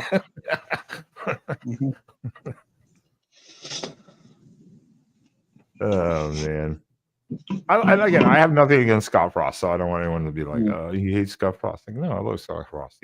He's cool. I have no problem with Scott Frost. No. What do you think, He's a cool dude, but Nebraska didn't work out for him. Yeah, I don't know. Well, especially like I've heard some things from a couple of Nebraska people who I know have some inside information about like how like things went down with Frost in Nebraska, and there were a lot of things behind the scenes that were really ugly, and that's why they were willing to pay him $7 million extra to leave early to leave 3 weeks early. So, I mean, like I figured he probably sort of had a scarlet letter as a fired coach here. Hopefully they did their vetting, or hopefully Scott Frost has corrected some of the things in his life that he needed to correct. And I hope it works out for him, because this would be a great redemption story. But shit. I have to admit, I was really, really surprised when I saw he got another head coaching job. I didn't think that was in the cards for a very long time for him. I did think he'd go back to OC somewhere, but I Googled Jason O's comment here. Scott Frost back with Mackenzie Milton as the quarterback coach, and that is legit. Mackenzie Milton is the quarterback coach at UCF. Let's go. Let's go. I had to Google it. I was like, is that true? It is. All right. Wow. I didn't want to put out fake news over here, you know. Yeah, can you bring back who's the was it Shaquem Griffin? Was it Shaquille or Shaquem, the one that had Shaquille Griffin? Shaquille Griffin, right? Isn't it Shaquille Griffin?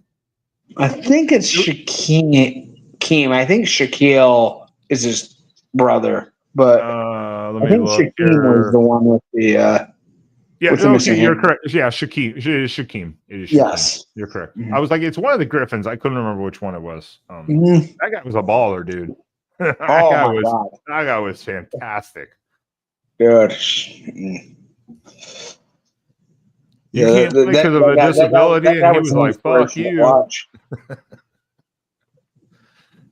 He would have been my favorite player if he didn't have a disability, just like his mentality, just the way he attacked it. He played on the field. He's like, I'm missing a hand. I'm better than you are. You know? Yeah. Love it. But I'm wondering if Scott Frost returning Central Florida feels similar to Bobby Petrino returning to Louisville. Right? Yeah. And also Arkansas, especially too. Yeah. It's like, and then Arkansas is the OC. Like back to back. Like, let's just keep recycling. I don't know. I think Scott Frost is at least young enough still. He was coaching a long enough time in the current times where I think he understands how it is. It'll be interesting to see because UCF is now in the Big 12, so you know, different layout, so to say. It's gonna be interesting. I mean, Bill Snyder at Kansas State worked out. Well, that's definitely one of the few. I would say rehire. It's definitely one of the few that really worked out. I mean, like, how do you think Mac Brown I don't think Mac Brown at North Carolina was a complete failure. No. Yeah, North Carolina did not give.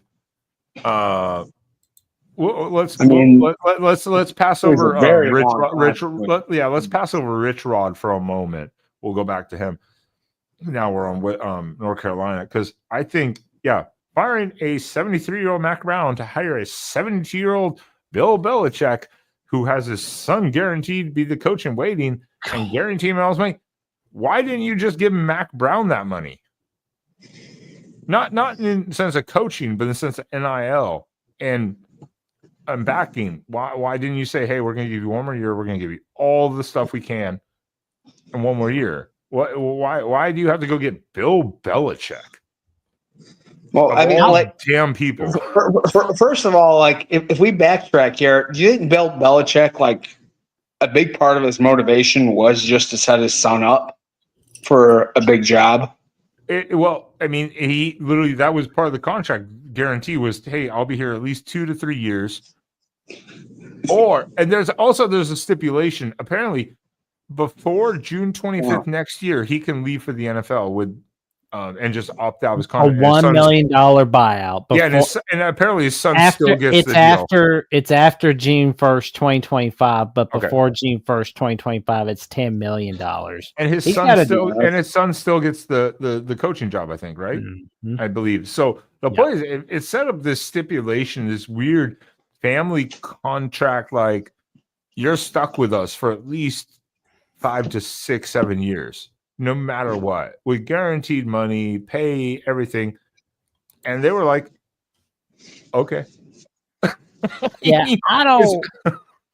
Bill Belichick is not staying forever and ever. It's not going to be. No, he's only there for a year or two in Chapel Hill. And thank you, Jeremy, too. Did you see the Patriot people going straight up going, this isn't going to, even Tom Brady and all them, they were like, dude, this is not going to work. No. What is he doing? What is he doing? They were, all of them were like, no, this is a terrible decision by Bill Belichick. I mean, like,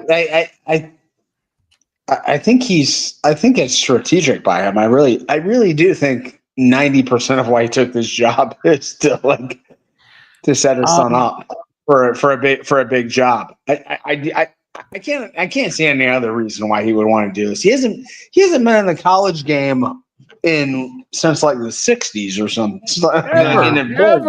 Ever. No. He's never coached in college. I mean, that's the thing. And I mean, his son, his son is the DC at Washington, right? Well, was. I mean, now he's I'm guessing the DC at North Carolina. I'm assuming. I don't know if he actually left Washington. Did he live in Washington? Did you guys remember that epic tweet? I think Duff Kleiman put out here that said Steve Belichick to become University of Washington DC. Good God. The Washington defensive coordinator. Oh God. Yeah. But back to that comment about Belichick being the oldest head coach. I believe he would be. He'd be the oldest active head coach in all of college football. But if he went back to the NFL in 2026, he would not only be the oldest active head coach in the NFL, but he would break the record of oldest head coach ever. Romeo Crennel currently holds that record. I guess he saw Donald Trump and Joe Biden and was like, hold my beer. Yeah, I mean, it's like, we're not going to put you in a, and it's like, I made the promise to mom and dad I would never put my parents in a retirement home. Well, you can always make them the head coach in North Carolina or put them in politics. There you go. Yeah. So if you see your elderly loved ones starting to slip away, just find them a nice spot at 1600 Pennsylvania Avenue or at Chapel Hill. I get it. The setup. I think there was a setup, obviously, to get the resources guaranteed, and then set his son up. But again, I think Steve Belichick would have been fine on his own. Mm-hmm. I don't think Bill needed to do. It just doesn't make any sense to me. When I saw the news, I was like, "Why?" Like all you have to. You're going to really ruin your legacy potentially if you are a complete failure. A 6-6, say, coach at North Carolina. No, they're not going to care. I mean, nobody's really. I know. But it's like, why would you go? You already kind of started dipping off after Tom Brady left. You got fired finally a few years removed from Tom Brady. Oh, yeah. And just, hey, my legacy, I have this money. Why would then you go be like a 6-6 coach potentially at North Carolina? Why? I mean, honestly, some people just need to scratch that itch, right? You know, I mean, it's just like type A people. Boredom. Yeah. Like he was sick of being at home all the time to the point where he's like, screw it. I'm going back to coaching. I'm sure as hell not going to the Jets, so I'll just coach at North Carolina. Do you know how bad it is to be the Jets? I mean, my God, like you couldn't even. You lose Bill Belichick. You decide, you know what? I'm going to trade Bill Belichick to the Patriots in 2000, right? That ended really well for the Jets, right? The Brett Favre era didn't exactly work out the way they wanted it to. The Aaron Rodgers era has not worked out the way they wanted it to. I'm telling you, I get it. People. What do you think the Jordan Love will be like for the era? Will be like for the Jets? Oh, it'll be hell. Yeah. As long as they got that dumb, as long as they had that dumbass Woody Johnson as the owner. I mean, like there are too many dumbass owners in the NFL. Like seriously, there are so many dumbasses that run that team. But and it's like they need somebody better. All There- right, blow the Yeah. hey, delay of game There you go. on yourself. Yes. I agree though. It's there are people in certain positions, like especially NFL, like an Aaron Rodgers, who's like, you know what, I'm not liking this coaching style. I'm gonna go to this shitty team and be miserable but make money and have my potential legacy like ruined. When you could have at least just gone, you know what, and walk away from the game. I don't even think people are that's going. I don't know. That's like I was like when is the last time a team just took on a diva That was player like- that wanted to run things and it worked out for them? that's No. That'd be the the first, Bill wouldn't it? Belichick situation reminds me of a situation I was watching last night on MLB Network on George Brett on his legacy in Kansas City, where at the end of his career they were like, well, we could just trade you or whatnot, and they were trying to get him to come back, and he's like, you know what, I got my 3,000. I've been playing 20 plus years. I'm done. I just want to walk away. And he walked away. And instead of going somewhere else and watching his career tank and becoming a 125 hitter, he said, I'm done. I got my title. I got 3,000. I'm out of here. That's legacy right there. George Brett, a rare, like, secure athlete. Like he's a guy you haven't heard from since he stepped away from the game, No. really at all. Right? He's the guy He who's kind of doesn't like sound like an We're seeing egotistical it into guy. He's not one of those look at me types. Yeah. Well, I Yeah. mean, just a perfect instance of a player that does their thing and then doesn't waste it is literally Tom Brady. Look Yeah. at him. Walked away from the Patriots. Went first year, won a Super Bowl with the Tampa Bay Buccaneers. Not a great year the next year, and said, you know what? I'm going to hang it up. I'm good. I'm not going to keep coming back and ruin my reputation. And just went to broadcasting, because he's a good speaker too. But then he did come back and did ruin his Yeah, he reputation. did come back because that's true. he said he was going to play. He announced his retirement. Then he came. Then he reneged. Well, okay. Then he came back. Yeah. But then he was like, all right, yeah, no, I'm not going to do this. Yeah. And he just walked away. Once he embarrassed himself the next season, he was done. He didn't set himself up though for like 4 or 5 years of just shit, Welcome kind of thing. to Aaron Rodgers. Yeah, Well, I'm going to be honest, gentlemen. Do you know what the Bill Belichick era in Chapel Hill is similar to? Bill Walsh coming back to Stanford in 1992. Poor Bill Walsh. Yeah.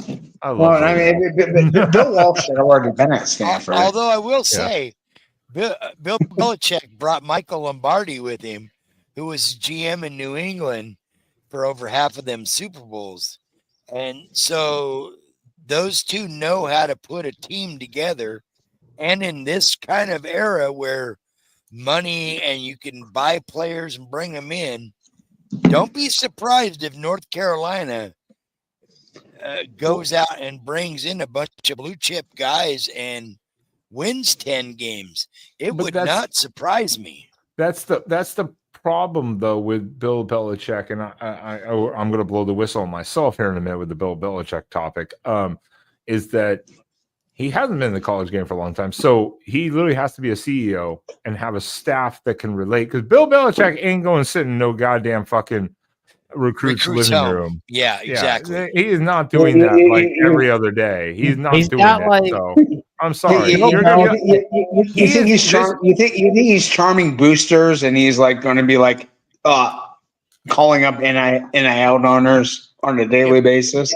It is his staff doing it, and Bill Belichick's just messaged you like, "You're going to play for me. I will develop you. You will go to the NFL." That's literally his message, and the recruiting staff is going to do it for him. I'm sorry. There's no way Bill Belichick is Oh, going to all these he'll recruit probably calls. have his girlfriend help with the recruiting as well. We already. I've already talked about this. Why do you think he went back to college? He's got to upgrade because she's timing He's out. basically his He's Harley going for younger. Quinzel. Yeah. She's already in the classic car garage. Or he's or gotta like get the new model. Missy. But he could just say go. anything. I said nothing. Yeah, I mean, like Bill Belichick could just be. If that were the case, he could have held out for a better job than North Carolina, though. Let's be honest. Well, there's not that many job openings. Wait until the Arizona State or Michigan State jobs open up. Then you can. Arizona State's not. I'm sorry, Arizona State's not opening Yeah, up. it's not. That's never opening.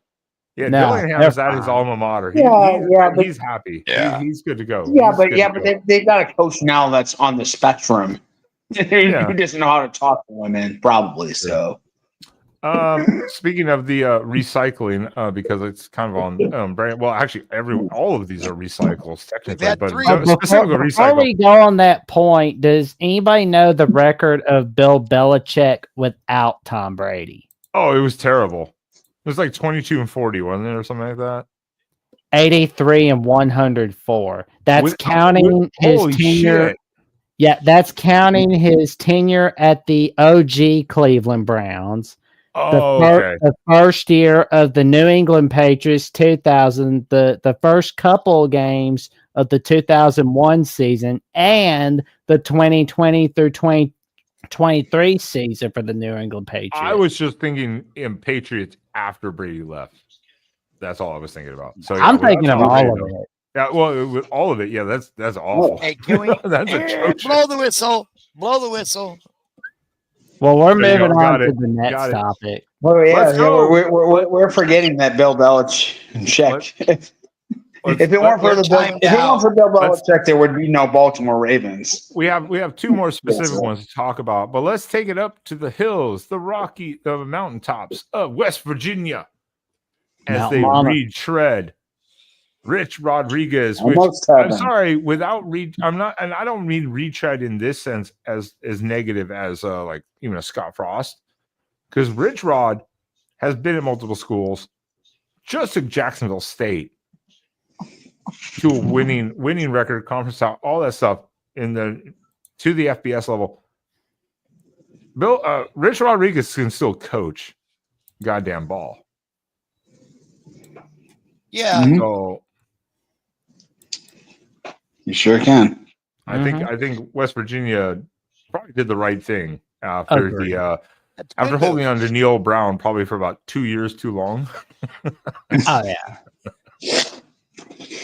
We should ask Dave Brown and those guys about that. Who gives a shit? I'm sorry, what? Anyway.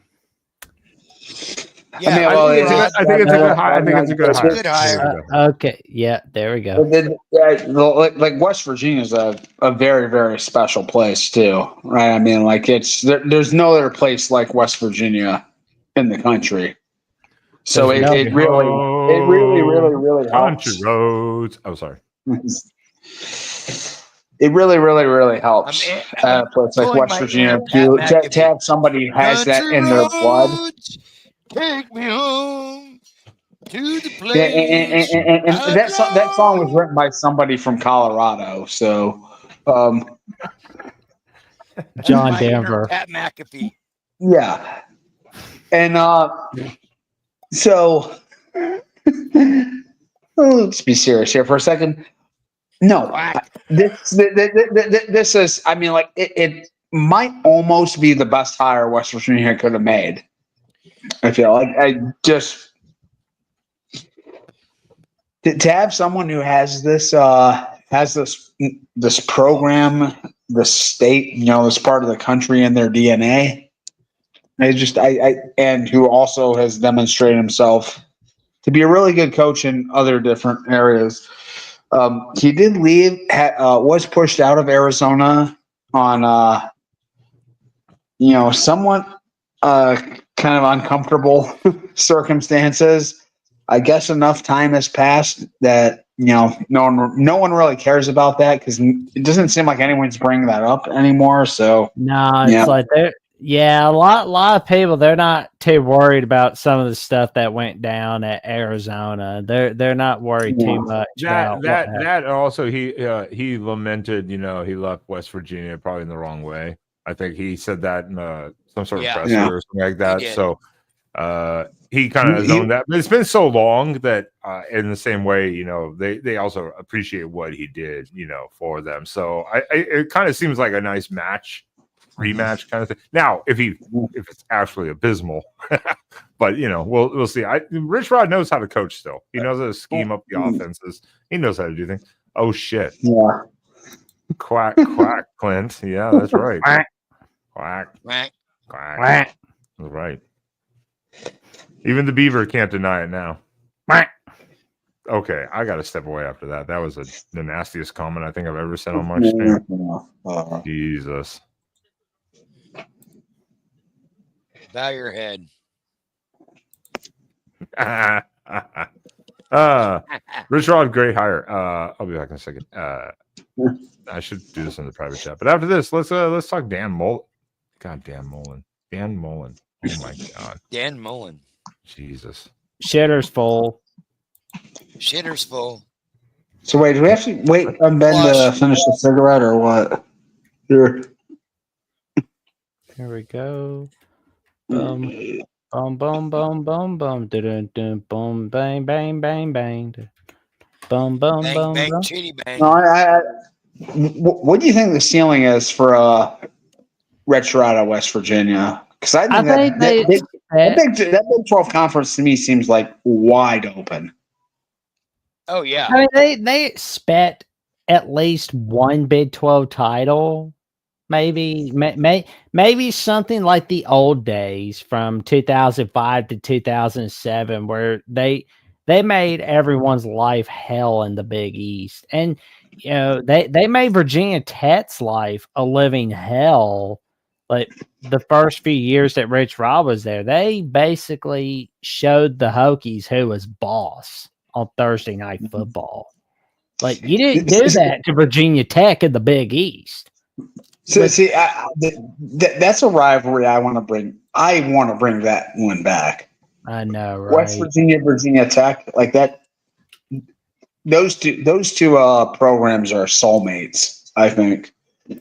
Oh man, I sobbed like a baby due to that game not being played.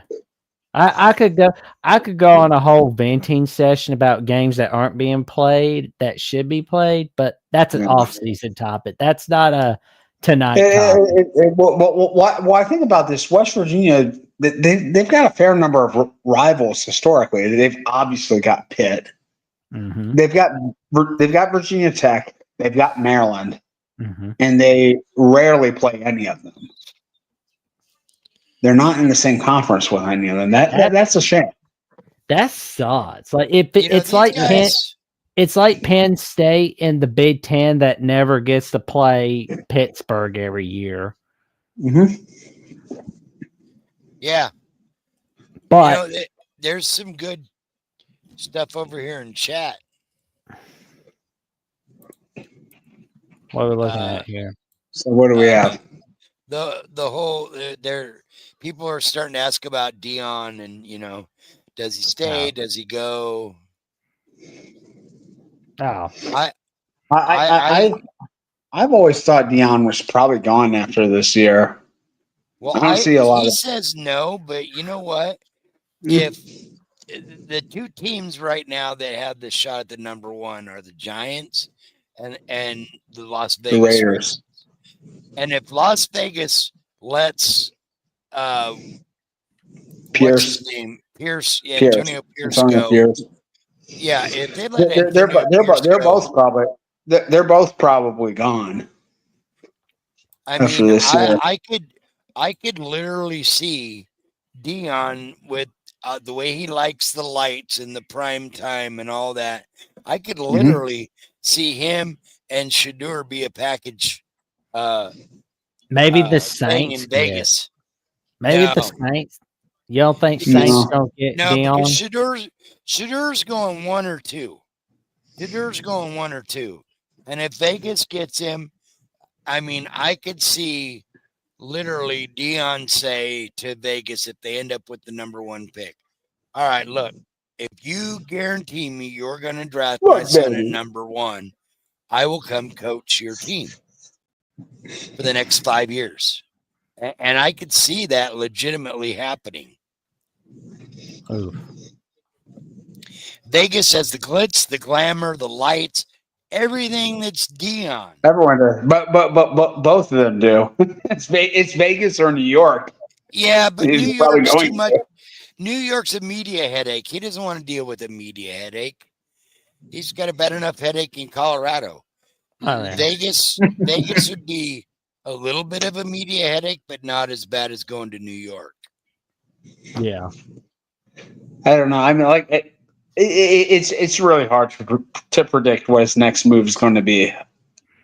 I mean, like 2 years ago, he was in Jackson, Mississippi. Mm-hmm. Right. Yeah. But we I all don't know if you knew guys he have ever been to wasn't. Jackson, Mississippi, but Jackson, Mississippi is about as far away, like spiritually, from New York or Las Vegas as any place could be. Yeah, like there was no way he was staying at Jackson State forever. Like the moment a Power 5 job opened up, he was gonna say yes to it. No ifs, ands, or buts. Right. The question, A lot of the interviews he had, he was leading people on to believe that he had a mission kind of bigger than himself. It was yeah, never. He's I saying didn't. the same thing in Colorado, but I don't think he stays. Exactly. And then eventually, obviously, Colorado will probably be like just god awful next year too. I mean, they're probably going to be horrible. They're probably going to be what we thought they were going to be this year, next year, or worse. I mean, they Did could be. Did any of us have them winning over 6 games this year?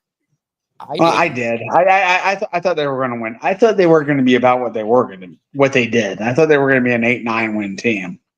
Oh, I didn't remember any of us going that high. Okay. No, I thought so. I thought that was what they would do this year. I wasn't surprised. And I will say, we haven't talked about the Heisman really much at all tonight, but I will say I do think Travis Hunter 100% deserved it. I love that.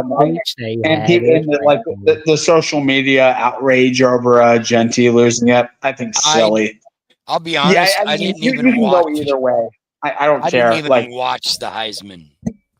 Yeah, I didn't even watch it because we already knew. Yeah, when a guy's 2,500 plus to win. When he's minus 25,000 or whatever it was. Yeah. It's like, we already know. But it's weird, though. It was the closest vote at the Heisman since 2009. Yeah, Toby Gerhart and Mark Ingram going at it for the Heisman. And that shows you something that's wrong with the Heisman. Is somebody that's like a massive favorite. We all know is going to win. And it's still the closest race in 15 years. Yeah. Like I mean, where's the drama in all the other years' races? We always know exactly who is going to win the Heisman. There's no drama to this award at all. Well, there hasn't been in a few years. Oh, a long time. Here we go. Yeah. Here we go. I want to talk about this shit. Yeah, let's go. Good. Come at me. What do you think about the Heisman? At first, I thought Genty was cheated, but after that speech by Travis Hunter, I was like, you know what? They went with the right guy. The speech that someone else wrote? No, it was a speech that came from his heart, man. I'm telling you. I didn't watch it. I don't give a shit. You missed a wonderful speech where he gave a shout out to his parents. He gave a shout out to God.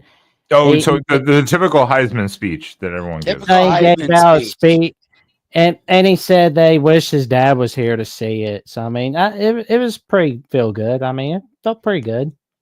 I mean, look. I think typical for an Alabama guy. Yeah. Well, no. For instance, like me, I think Dylan Gabriel one deserved to be there, I was not going to give Dylan Gabriel the vote, though. The problem was Travis Hunter had 2 years of media hype. Yeah. And then that's why they had to keep going. Snaps played. Snaps is not a stat. That just means your team is shit. I'm just saying your team is shit, and they didn't make the playoffs. Why wasn't Scatabo there for Arizona State? Yeah. That guy deserved to be there more than probably Dylan Gabriel, even. I'm going against an Oregon guy, even. Ashton Genty, no one played them. He ran all over Oregon. I mean, take Travis Hunter off Colorado. What did they do? Lose like one more game, maybe, than they did this year? If you take him off the field, one more, because they have Shador. Take Ashton Genty off Boise State. Boise State is nowhere near where they are today. Same as Scatabo. No. Or even Cam Ward with Miami. But Cam Ward, you have Restrepo. So, I mean, that's the difference, I think. That's why I was like, no, Ashton Genty should be the Heisman. Sorry. I mean, I'm just saying that. That's all right. Was that not the funniest shit last night? Listening to the Miami guy cry? Oh, Cam Ward? No, it was Traveling Fools. Traveling Fools. I haven't talked that. He got defensive. He got angry with me and Ben last night. You could hear it. Oh, I missed it. Oh, he was going off on me and Ben last night. Mm-hmm. You guys ain't won jack shit, nothing, blah, blah, blah. And Ben's like, yeah, what have you done in the last 30 years? We went into a conference in our first year. That's what I said earlier. I started. It was like, Miami hasn't done anything. Like, shut up. You're a has-been. Shut up. Oh, God. He cries like a hurricane. Yeah, he does. He does. But yeah, Trojan Fight just said it. That's it. Genty hasn't had a statistically bad game. Statistically, Genty has been absolutely phenomenal. And again, you take him off Boise State. Boise State is not 11-1 and did not lose by 3 to Oregon on the road. No way. You take Travis Hunter off that team, Colorado's still maybe 1 game lost more. I'm sorry. I'm also. Honestly, you cannot. Blow the whistle on Sean. Blow the whistle on Sean. That's a personal foul. How in the hell? You can argue the Heisman even if you want to. How in the hell do you also award Travis Hunter the best wide receiver, the Blitnikoff, and best defensive back award? I'm so. Are you absolutely who the fuck are these voters? Do they watch football at all? I'm sorry. There's no way he's the best receiver and defensive back in the country. Absolutely no way. I mean, you can make an argument for him for the Thorpe. I don't think you can make much of an argument for him for the Bolitnikoff. His coverage stats were genuinely impressive, but those don't get published widely. Like I think he gave up something like 150 yards the entire season in targeted coverage. I'm saying if he doesn't get if he doesn't get both of those awards, does he win the Heisman? So it was like a rigged job. Plus, did you see the stat? Also, there was some vote. There was voting sheets that didn't get counted going into it, or something like that. I was like, "What?" It's just I don't know. It just seems like a screw job because all these awards are bullshit. They're voted on by people who don't actually watch the game. Probably don't know the game exceptionally well. It was a 2-year media campaign for Travis Hunter. I think we can all agree it was a 2-year campaign. But it's always skewed towards offensive skill players, particularly quarterbacks. I mean, it always is. Yeah, I mean, that's why I said I'm not sitting here. I wouldn't. If I had a vote, for instance, I would have said yes. Dylan Gabriel deserves to be there, but I would not have voted for Dylan Gabriel. Like, he was solid, he was efficient, undefeated, got it. But I wouldn't have I'll tell voted you who for I him. think the best player in college football to me this season was probably, and he never got any notice because he played on a fairly mediocre team. But Mason Graham, I think, was the best player I watched in college football this year for Michigan, the defensive tackle. Like that guy's unblockable. That guy is an absolute monster. Well, why wasn't Tyler Warren there? Tyler Warren, yeah, like Tyler Warren. Yeah, He finished sixth. There's all sorts of like extra stuff beyond football that goes into the Heisman, which is why I've never cared about it that much. I thought it was really interesting this year. I mean, there were no quarterbacks really in the discussion. It was just a 2-horse race. Well, it was Cam Ward until there was massive anti-Colorado backlash. We have to acknowledge that. Like, a lot of people just hate Colorado so much that they don't even care about Ashton Genty and what he's done this year. They just want to be opposed. It was I'm sorry. It was Cam Ward's award to lose until he got crystal balled. Until he did. That's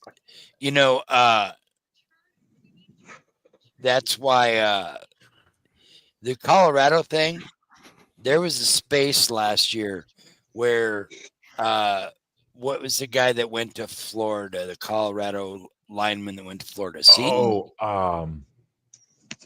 Was it Seton? Or Seton at Colorado? I can't remember. There was this Colorado recruit that transferred out and went to Florida, and he jumped on the middle of this Colorado spaces that they were having, and there was like 300 of them in there, and the guy running the Colorado space told him he was a soft batch cookie. Basically, he was a pussy, he was a mama's boy, and I needed to go home and cry.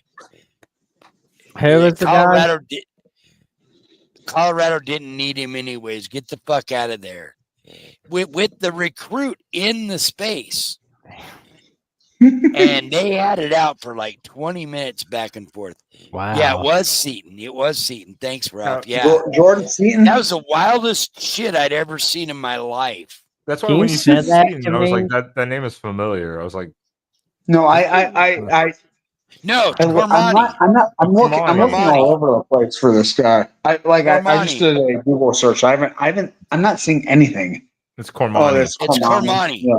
Seton, that's why I was like, is the Oregon recruit that went to Colorado. Mm-hmm. No, Seton was the guy I thought was going to Ohio State last year. Yeah. That's. Oh, yeah. Instead of that, then he went to Colorado. All of a sudden, you were like, wait, what? Yeah. He was actually coming here, Sean. But yeah, it's like, wait, what? Well, either way, it was like a three-team race, and he picked Colorado, and we were like, wait, what? I mean, it's a good question to ask. Like, I'm kind of guessing the Deion era is over.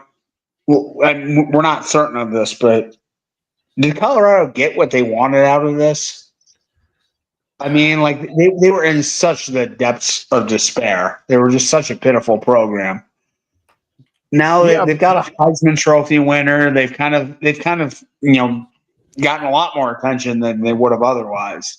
Went from the most anonymous P4 program in the country to whatever they are now. But did they? Because they didn't make. I mean, yes, they didn't make the playoff. They didn't win the Big 12.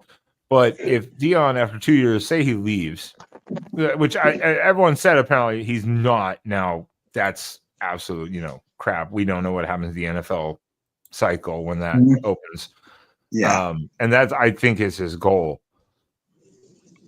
Colorado will just be a dumpster fire again. I'm sorry. I don't see Colorado recovering because they're just going to make the same dumb hires they had before. They've had outside of Deion, outside of this year with Deion, they've had one good year in the last 12, 13 years. One good year, and that was against some of the worst worst teams in the Pac-12. Like Oregon, that was a 5-4 or a 5-7 Oregon team that they beat by 3. You know, I mean, they were not. That was not like a good Colorado team. It was just like a lucky Colorado team. Mike McIntyre was the head coach at that Yeah, time. that was when the whole Pac-12 South was in complete In disarray. 2020, the good year that Colorado had was basically the COVID season that year. Carl Durrell was the head coach at that time, and he was a failed. That was his first year. They didn't get any better afterwards. Well, I mean, at least they didn't have to deal with the Mel Tucker thing like Michigan State did. Nah, because they would have seen Mel Tucker. Little phone call, you know. Yeah, doing a little something. Maybe it never would have happened if he stayed in Colorado. Something Maybe, happened. It happened off camera, allegedly. People, all right, calm down. Yep, relax. Go ahead. All right. Other awards. We just touched upon a bunch of them. Shout out again, Army, for absolutely getting annihilated by Navy. Even though you won the the Moore Award for the best offensive line, and then you go get absolutely dominated by Navy. All right, cool. Cool. You know. I mean, it's a rivalry game. You know what happens. And they're coming off the high of winning the conference, you know, in their first year. So I guess you got to give them a pass, you know, a little bit, but that's not great. Not great. No. All right, guys. I'm going to roll. All righty, man. What have you got going on Oregon Live this week? Well, he's not rolling. He literally took a hit of a pipe. He's not rolling. Yeah, obviously, yeah. What do we have this week? Mark is going to hear so many terms and phrases on this show alone that he's going to be like, I never thought these things would happen on my channel. What is happening tonight? If he has paid attention to this show over the last 2 months, he's what are we he's doing kept an Wednesday? Urban Dictionary handy. Man. Do we have any guests, or are we just doing a? You know what? I'm gonna try to get us the what is it, the Quack Hole podcast again? Okay. I'm gonna see if those guys can come back on and chat and just we're still on air, of course. Yeah. I'm gonna try to get those guys on this week for us, Spaz. We'll see. I'll let you know what we're gonna see and we're gonna bullshit this week because I'm like every other team on this panel tonight and most of the teams in the chat. We get to just kind of kick back for another relax week. And not have to worry about anything, you know. Yeah, maybe you'll get lucky and get Dan Lanning. Yeah, okay. He has other things to do. It's your brow. I did add a little please in there. Yeah. All right, Spaz, before you leave, where can people find you and what do you got going on this week? Like Jackson asked you, but you ignored him. No, I did not ignore him. I said, what do we have? Because I don't run the show. You do. You can invite people too. Why do I have to do all the damn work around here? Oh, whatever. I've done half the guests this year. And they haven't come back. Wait. What kind of arrangement do you have? You've done half the guests this year? Yeah. Well, they don't come back. Oh man, that sounds like a bad deal for you guys. I'm still going to try to get Max again. I'll reach out to Max, see maybe we can get him on. We can hit him up. I'll hit up some people. But anyways, yeah. Let us know your shit. Blow the whistle. Delay of game on Spaz. There we go. Delay of game. That's where you can find me at on the Voice of College Football Oregon channel. You can find me on Instagram at Rocky Classic, TikTok, and you can find me on X. I'm on X a lot. Oh God. I have some great. Who's X? Who's X are you on a lot? Yeah. Is it Jason's? I literally had to bite myself because I was about to just absolutely just go into a laughing fit. Plow and trim. What kind of trim? Oh, shit. I literally bit myself. I'm laughing. Yeah. Scott Frost likes to plow a lot of trim. Well, it was also after a bunch of Urban Okay. Meyer comments, and I was like, Oh, on the yard. Okay. it was just building up. I was like, No, oh, Urban just kicks people in their head for missing field goals. oh man.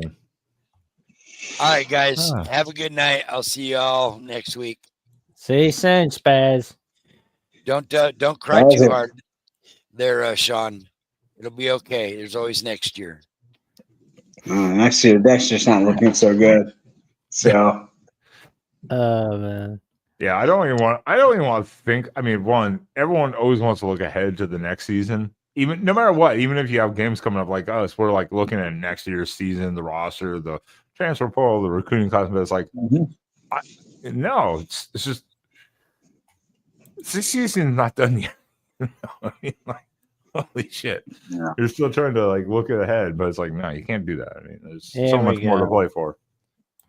Well, what Ben, what have you got going on this week on your adventures? Like, and then there were 3. What is this? Final elimination? The final countdown. Squid Game. Squid Game.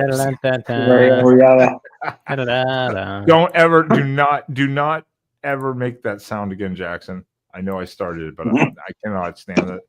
That song, I hate that song so much. You know how many times I sat in a restaurant in Afghanistan once and heard that song play over like an hour? At least 20 times. Literally. It was like on repeat on like a DVD. It was the most. I can't. It's not PTSD. I just absolutely cannot stand that song. Europe. You're not a. Not really, because I got my own sounds. So it's like, there you go. So there's a loophole. And it sounds better than I would do. So, I mean. Yeah. We should have an 80s hair metal trivia night between Ben and Jackson during the off season. No, that would be Spaz and Jackson. I think that would go better with Spaz and Jackson. I think. Dave, is it PJ's in the portal like an owes some money? Good God. Well, Dave, have you seen the latest? PJ would be a great loan shark, wouldn't he? He'd almost he would guilt people into paying him money. Yeah, well, there you go.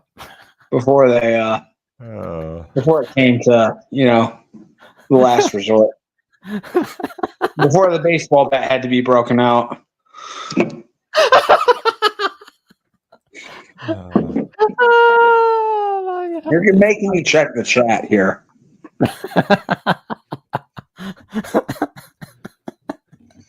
I just like Kempo Karate. They didn't like the song when it was new. Nope. Oh my God, it's so funny. So funny. Oh man. Oh my God. Oh man. All right. Well, yeah. Well, Dave Valensky, as always, we love you. You're appreciated here. Great contributor to the channel. As well as everyone in the chat. Erica brings up a good point, though. We have to. Which one? Where is it? Spread underneath Jackson. Yeah. Between Jackson's two. Oh, there we go. What do you mean? What, Erica?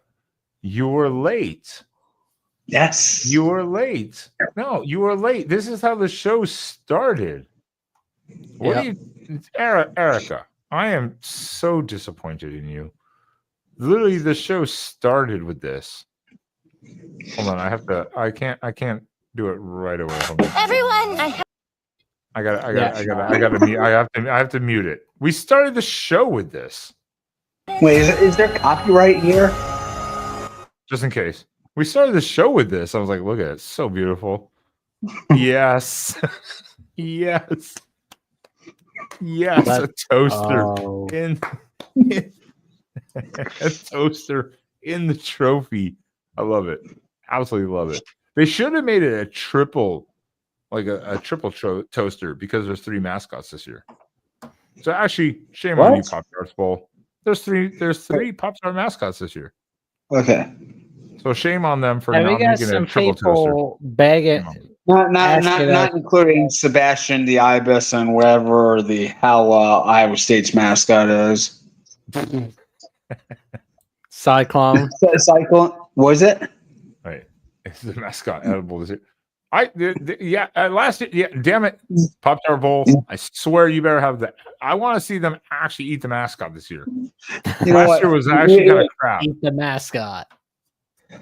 Wow, that sounded very inappropriate for this show. Anything is edible if you try hard. Kind of eating.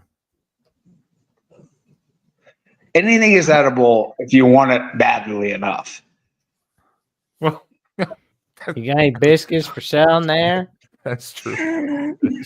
Hey, bridge five stairs.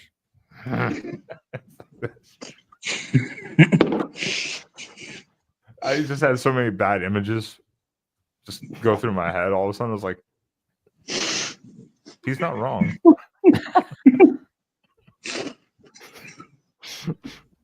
Oh man. Okay. All right. Let's wrap this bitch up. Agreed. We're going into bad territory. We're going into bad territory right now. That Doyle Hargraves, he a hard fella to get along with.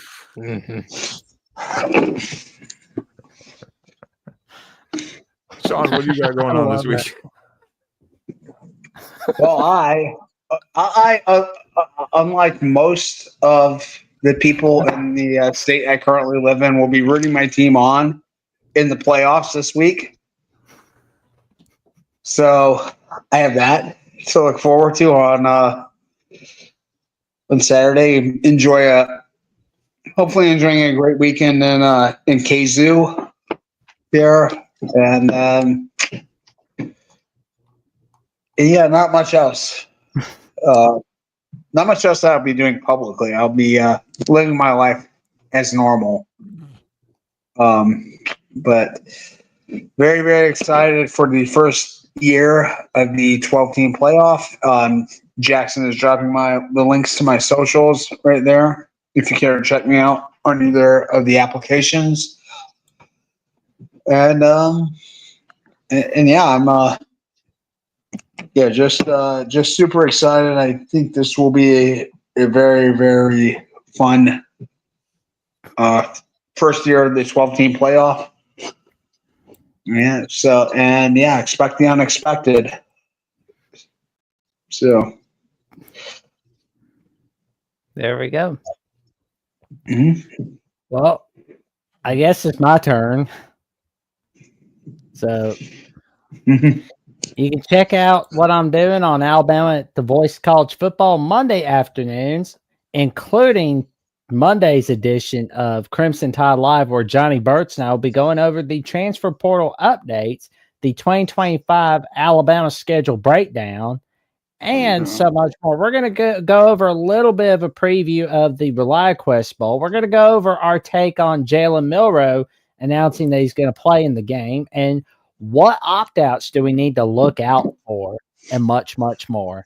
Stay tuned. You won't want to miss it for sure. And, of course, you can also check out the upcoming release of the next 2 episodes of the Jacksonian on Jackson Johnson 979 on YouTube, where I will have Justin Coos Walker, host of Coos' Corner, joining me to discuss his take on the Rich Rod hire and what's been going on all else with West Virginia athletics. And for episode 57, which will be released on Friday night, I will have Alan Cole, the South Carolina beat writer from Gamecock Scoop at Rivals, talking with me about the South Carolina Gamecocks for the 2024 season.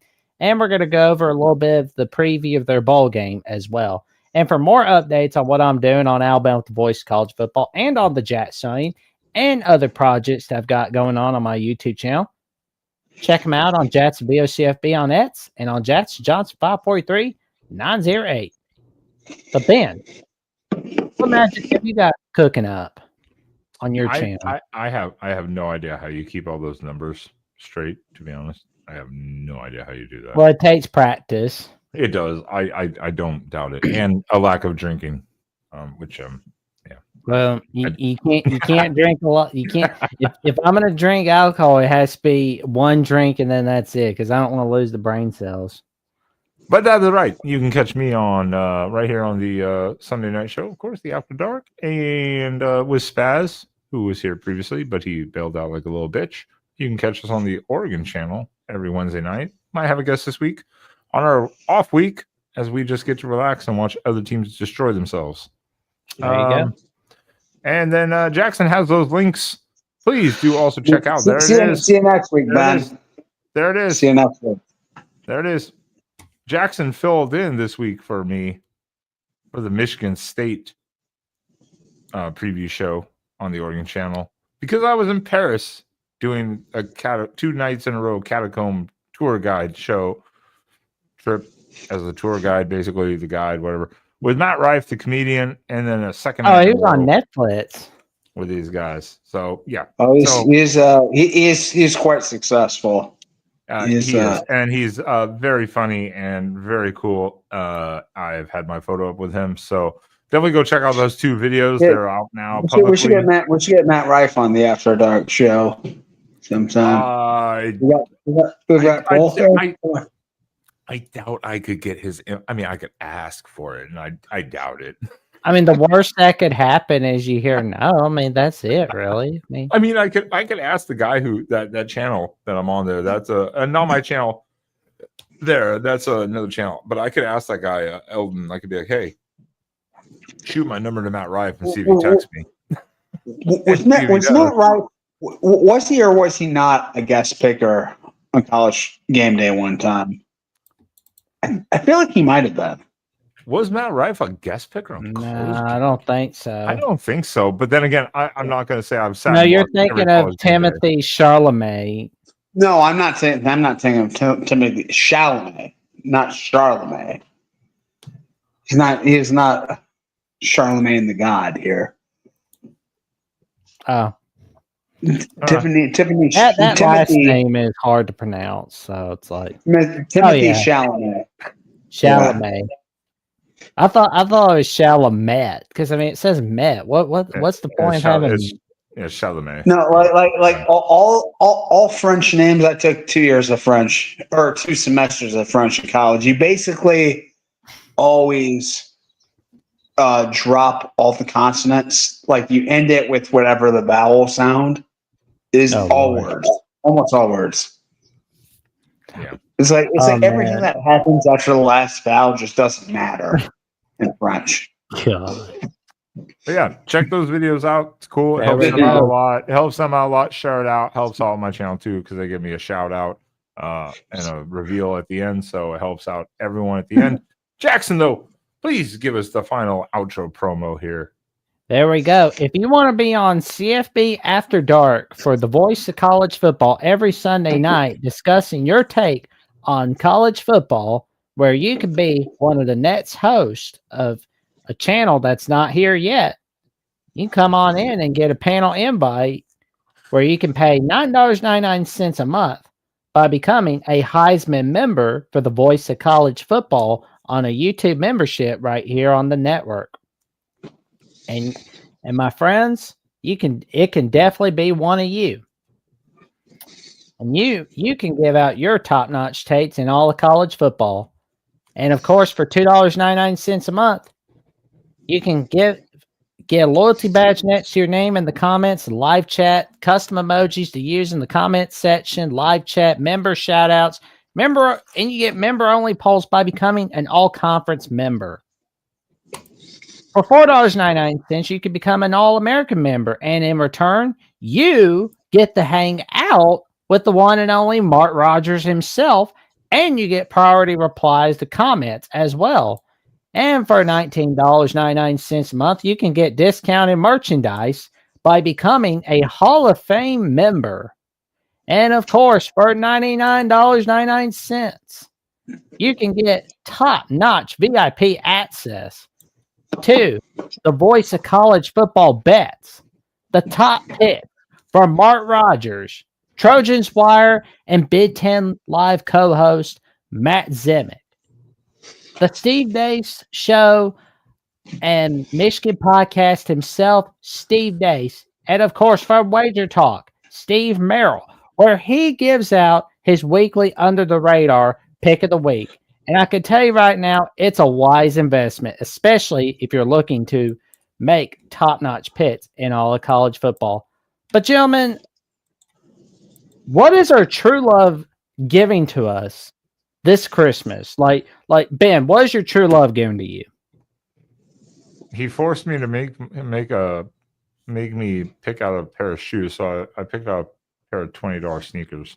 Yeah, John, what? I don't want anything. I don't want anything. I don't want shit for holidays. So he literally made me pick out sneakers, and I picked out a $20 pair just to replace the ones I have.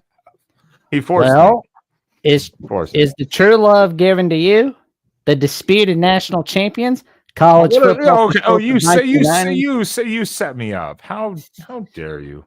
The historical 1990s reset, written by Mark Rogers himself, where you will learn about what happened in the 90s, how the decade changed sport, why the championship results should be questioned, how to critically think through the scenarios, and to appreciate the accomplishments of teams that were not recognized as champions. This book provides an in-depth analysis of the changes, controversies, and outcomes that defined a decade of college football. It challenges readers to explore and critically evaluate the decisions that shaped the national championship landscape, unlock the mysteries of college football's most debated decade. Grab your copy now.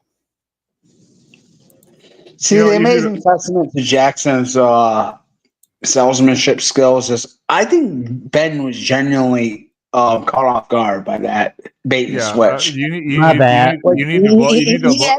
actually thought that Jackson was genuinely interested in his personal life. You need to blow. I thought it was a nice genuine outro type of question. You need to blow a whistle on yourself. Well, no worries. Next Sunday is coming, so I won't be. I'll advertise the book in the beginning. I broke the fourth wall. But where else can we break the fourth wall? On the Voice College Football Eds account, where you can get top-notch discussion, debate, and analysis with no off-season. Well, you get magic from Justin Adams. You get magic from Ben, Tyler Natuno, Tyler Whitfield on Florida at the Voice College Football. Yoink. Oh, my God. Holy crap. You see magic everywhere from top college football experts on the Voice of College Football Ets account. Let's get it to 10,000 follows, and let's get it to 100,000. As related to Eric's question about Brian Kelly gifts, no, unfortunately, people deleted those. People? Yeah. Mark, who are people? Mark. Yeah, deleted all of those. So you can't. Sorry. Unless we change the thing, but that's going to change all of the background settings, I think. Unless you pull up a video of it, that's fine. I'm just saying in the StreamYard it's not there, and I'm not desperate enough to go Googling for it because my Google does not have to have Brian Kelly anywhere in it. Well, here's a little something. Oh, God, I see it. Here we go. No, it froze.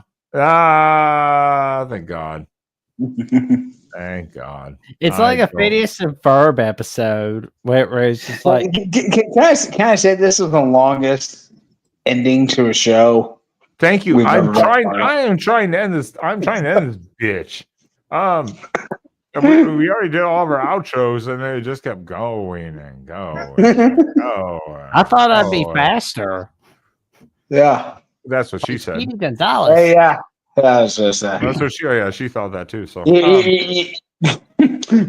she probably didn't say you. She thought you'd be longer because you've been long and shit. Well, are we ready? All right, yeah. I at this point I have Let's nothing see. else to say. Oh wait, hold on.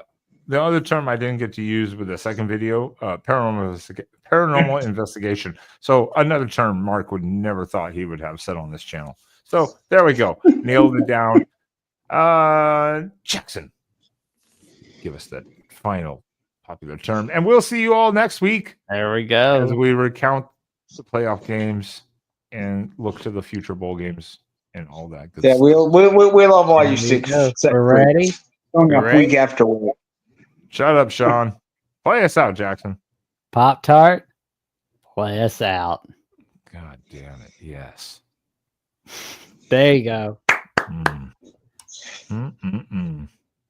He Oh, likes don't it burn all your hand. crispy. Mm. Mm. Don't Did burn your hand on those hot buns. you saw Oh. the actual video of that they showed now recently where the ref is in front from the front where the ref and he's just laughing his ass off because he knows it's happening. What a champion. What a champion. Hey, That guy is the hero worthy of our recognition. I mean, I hope there's a statue of this guy somewhere. Better Hopefully be. outside this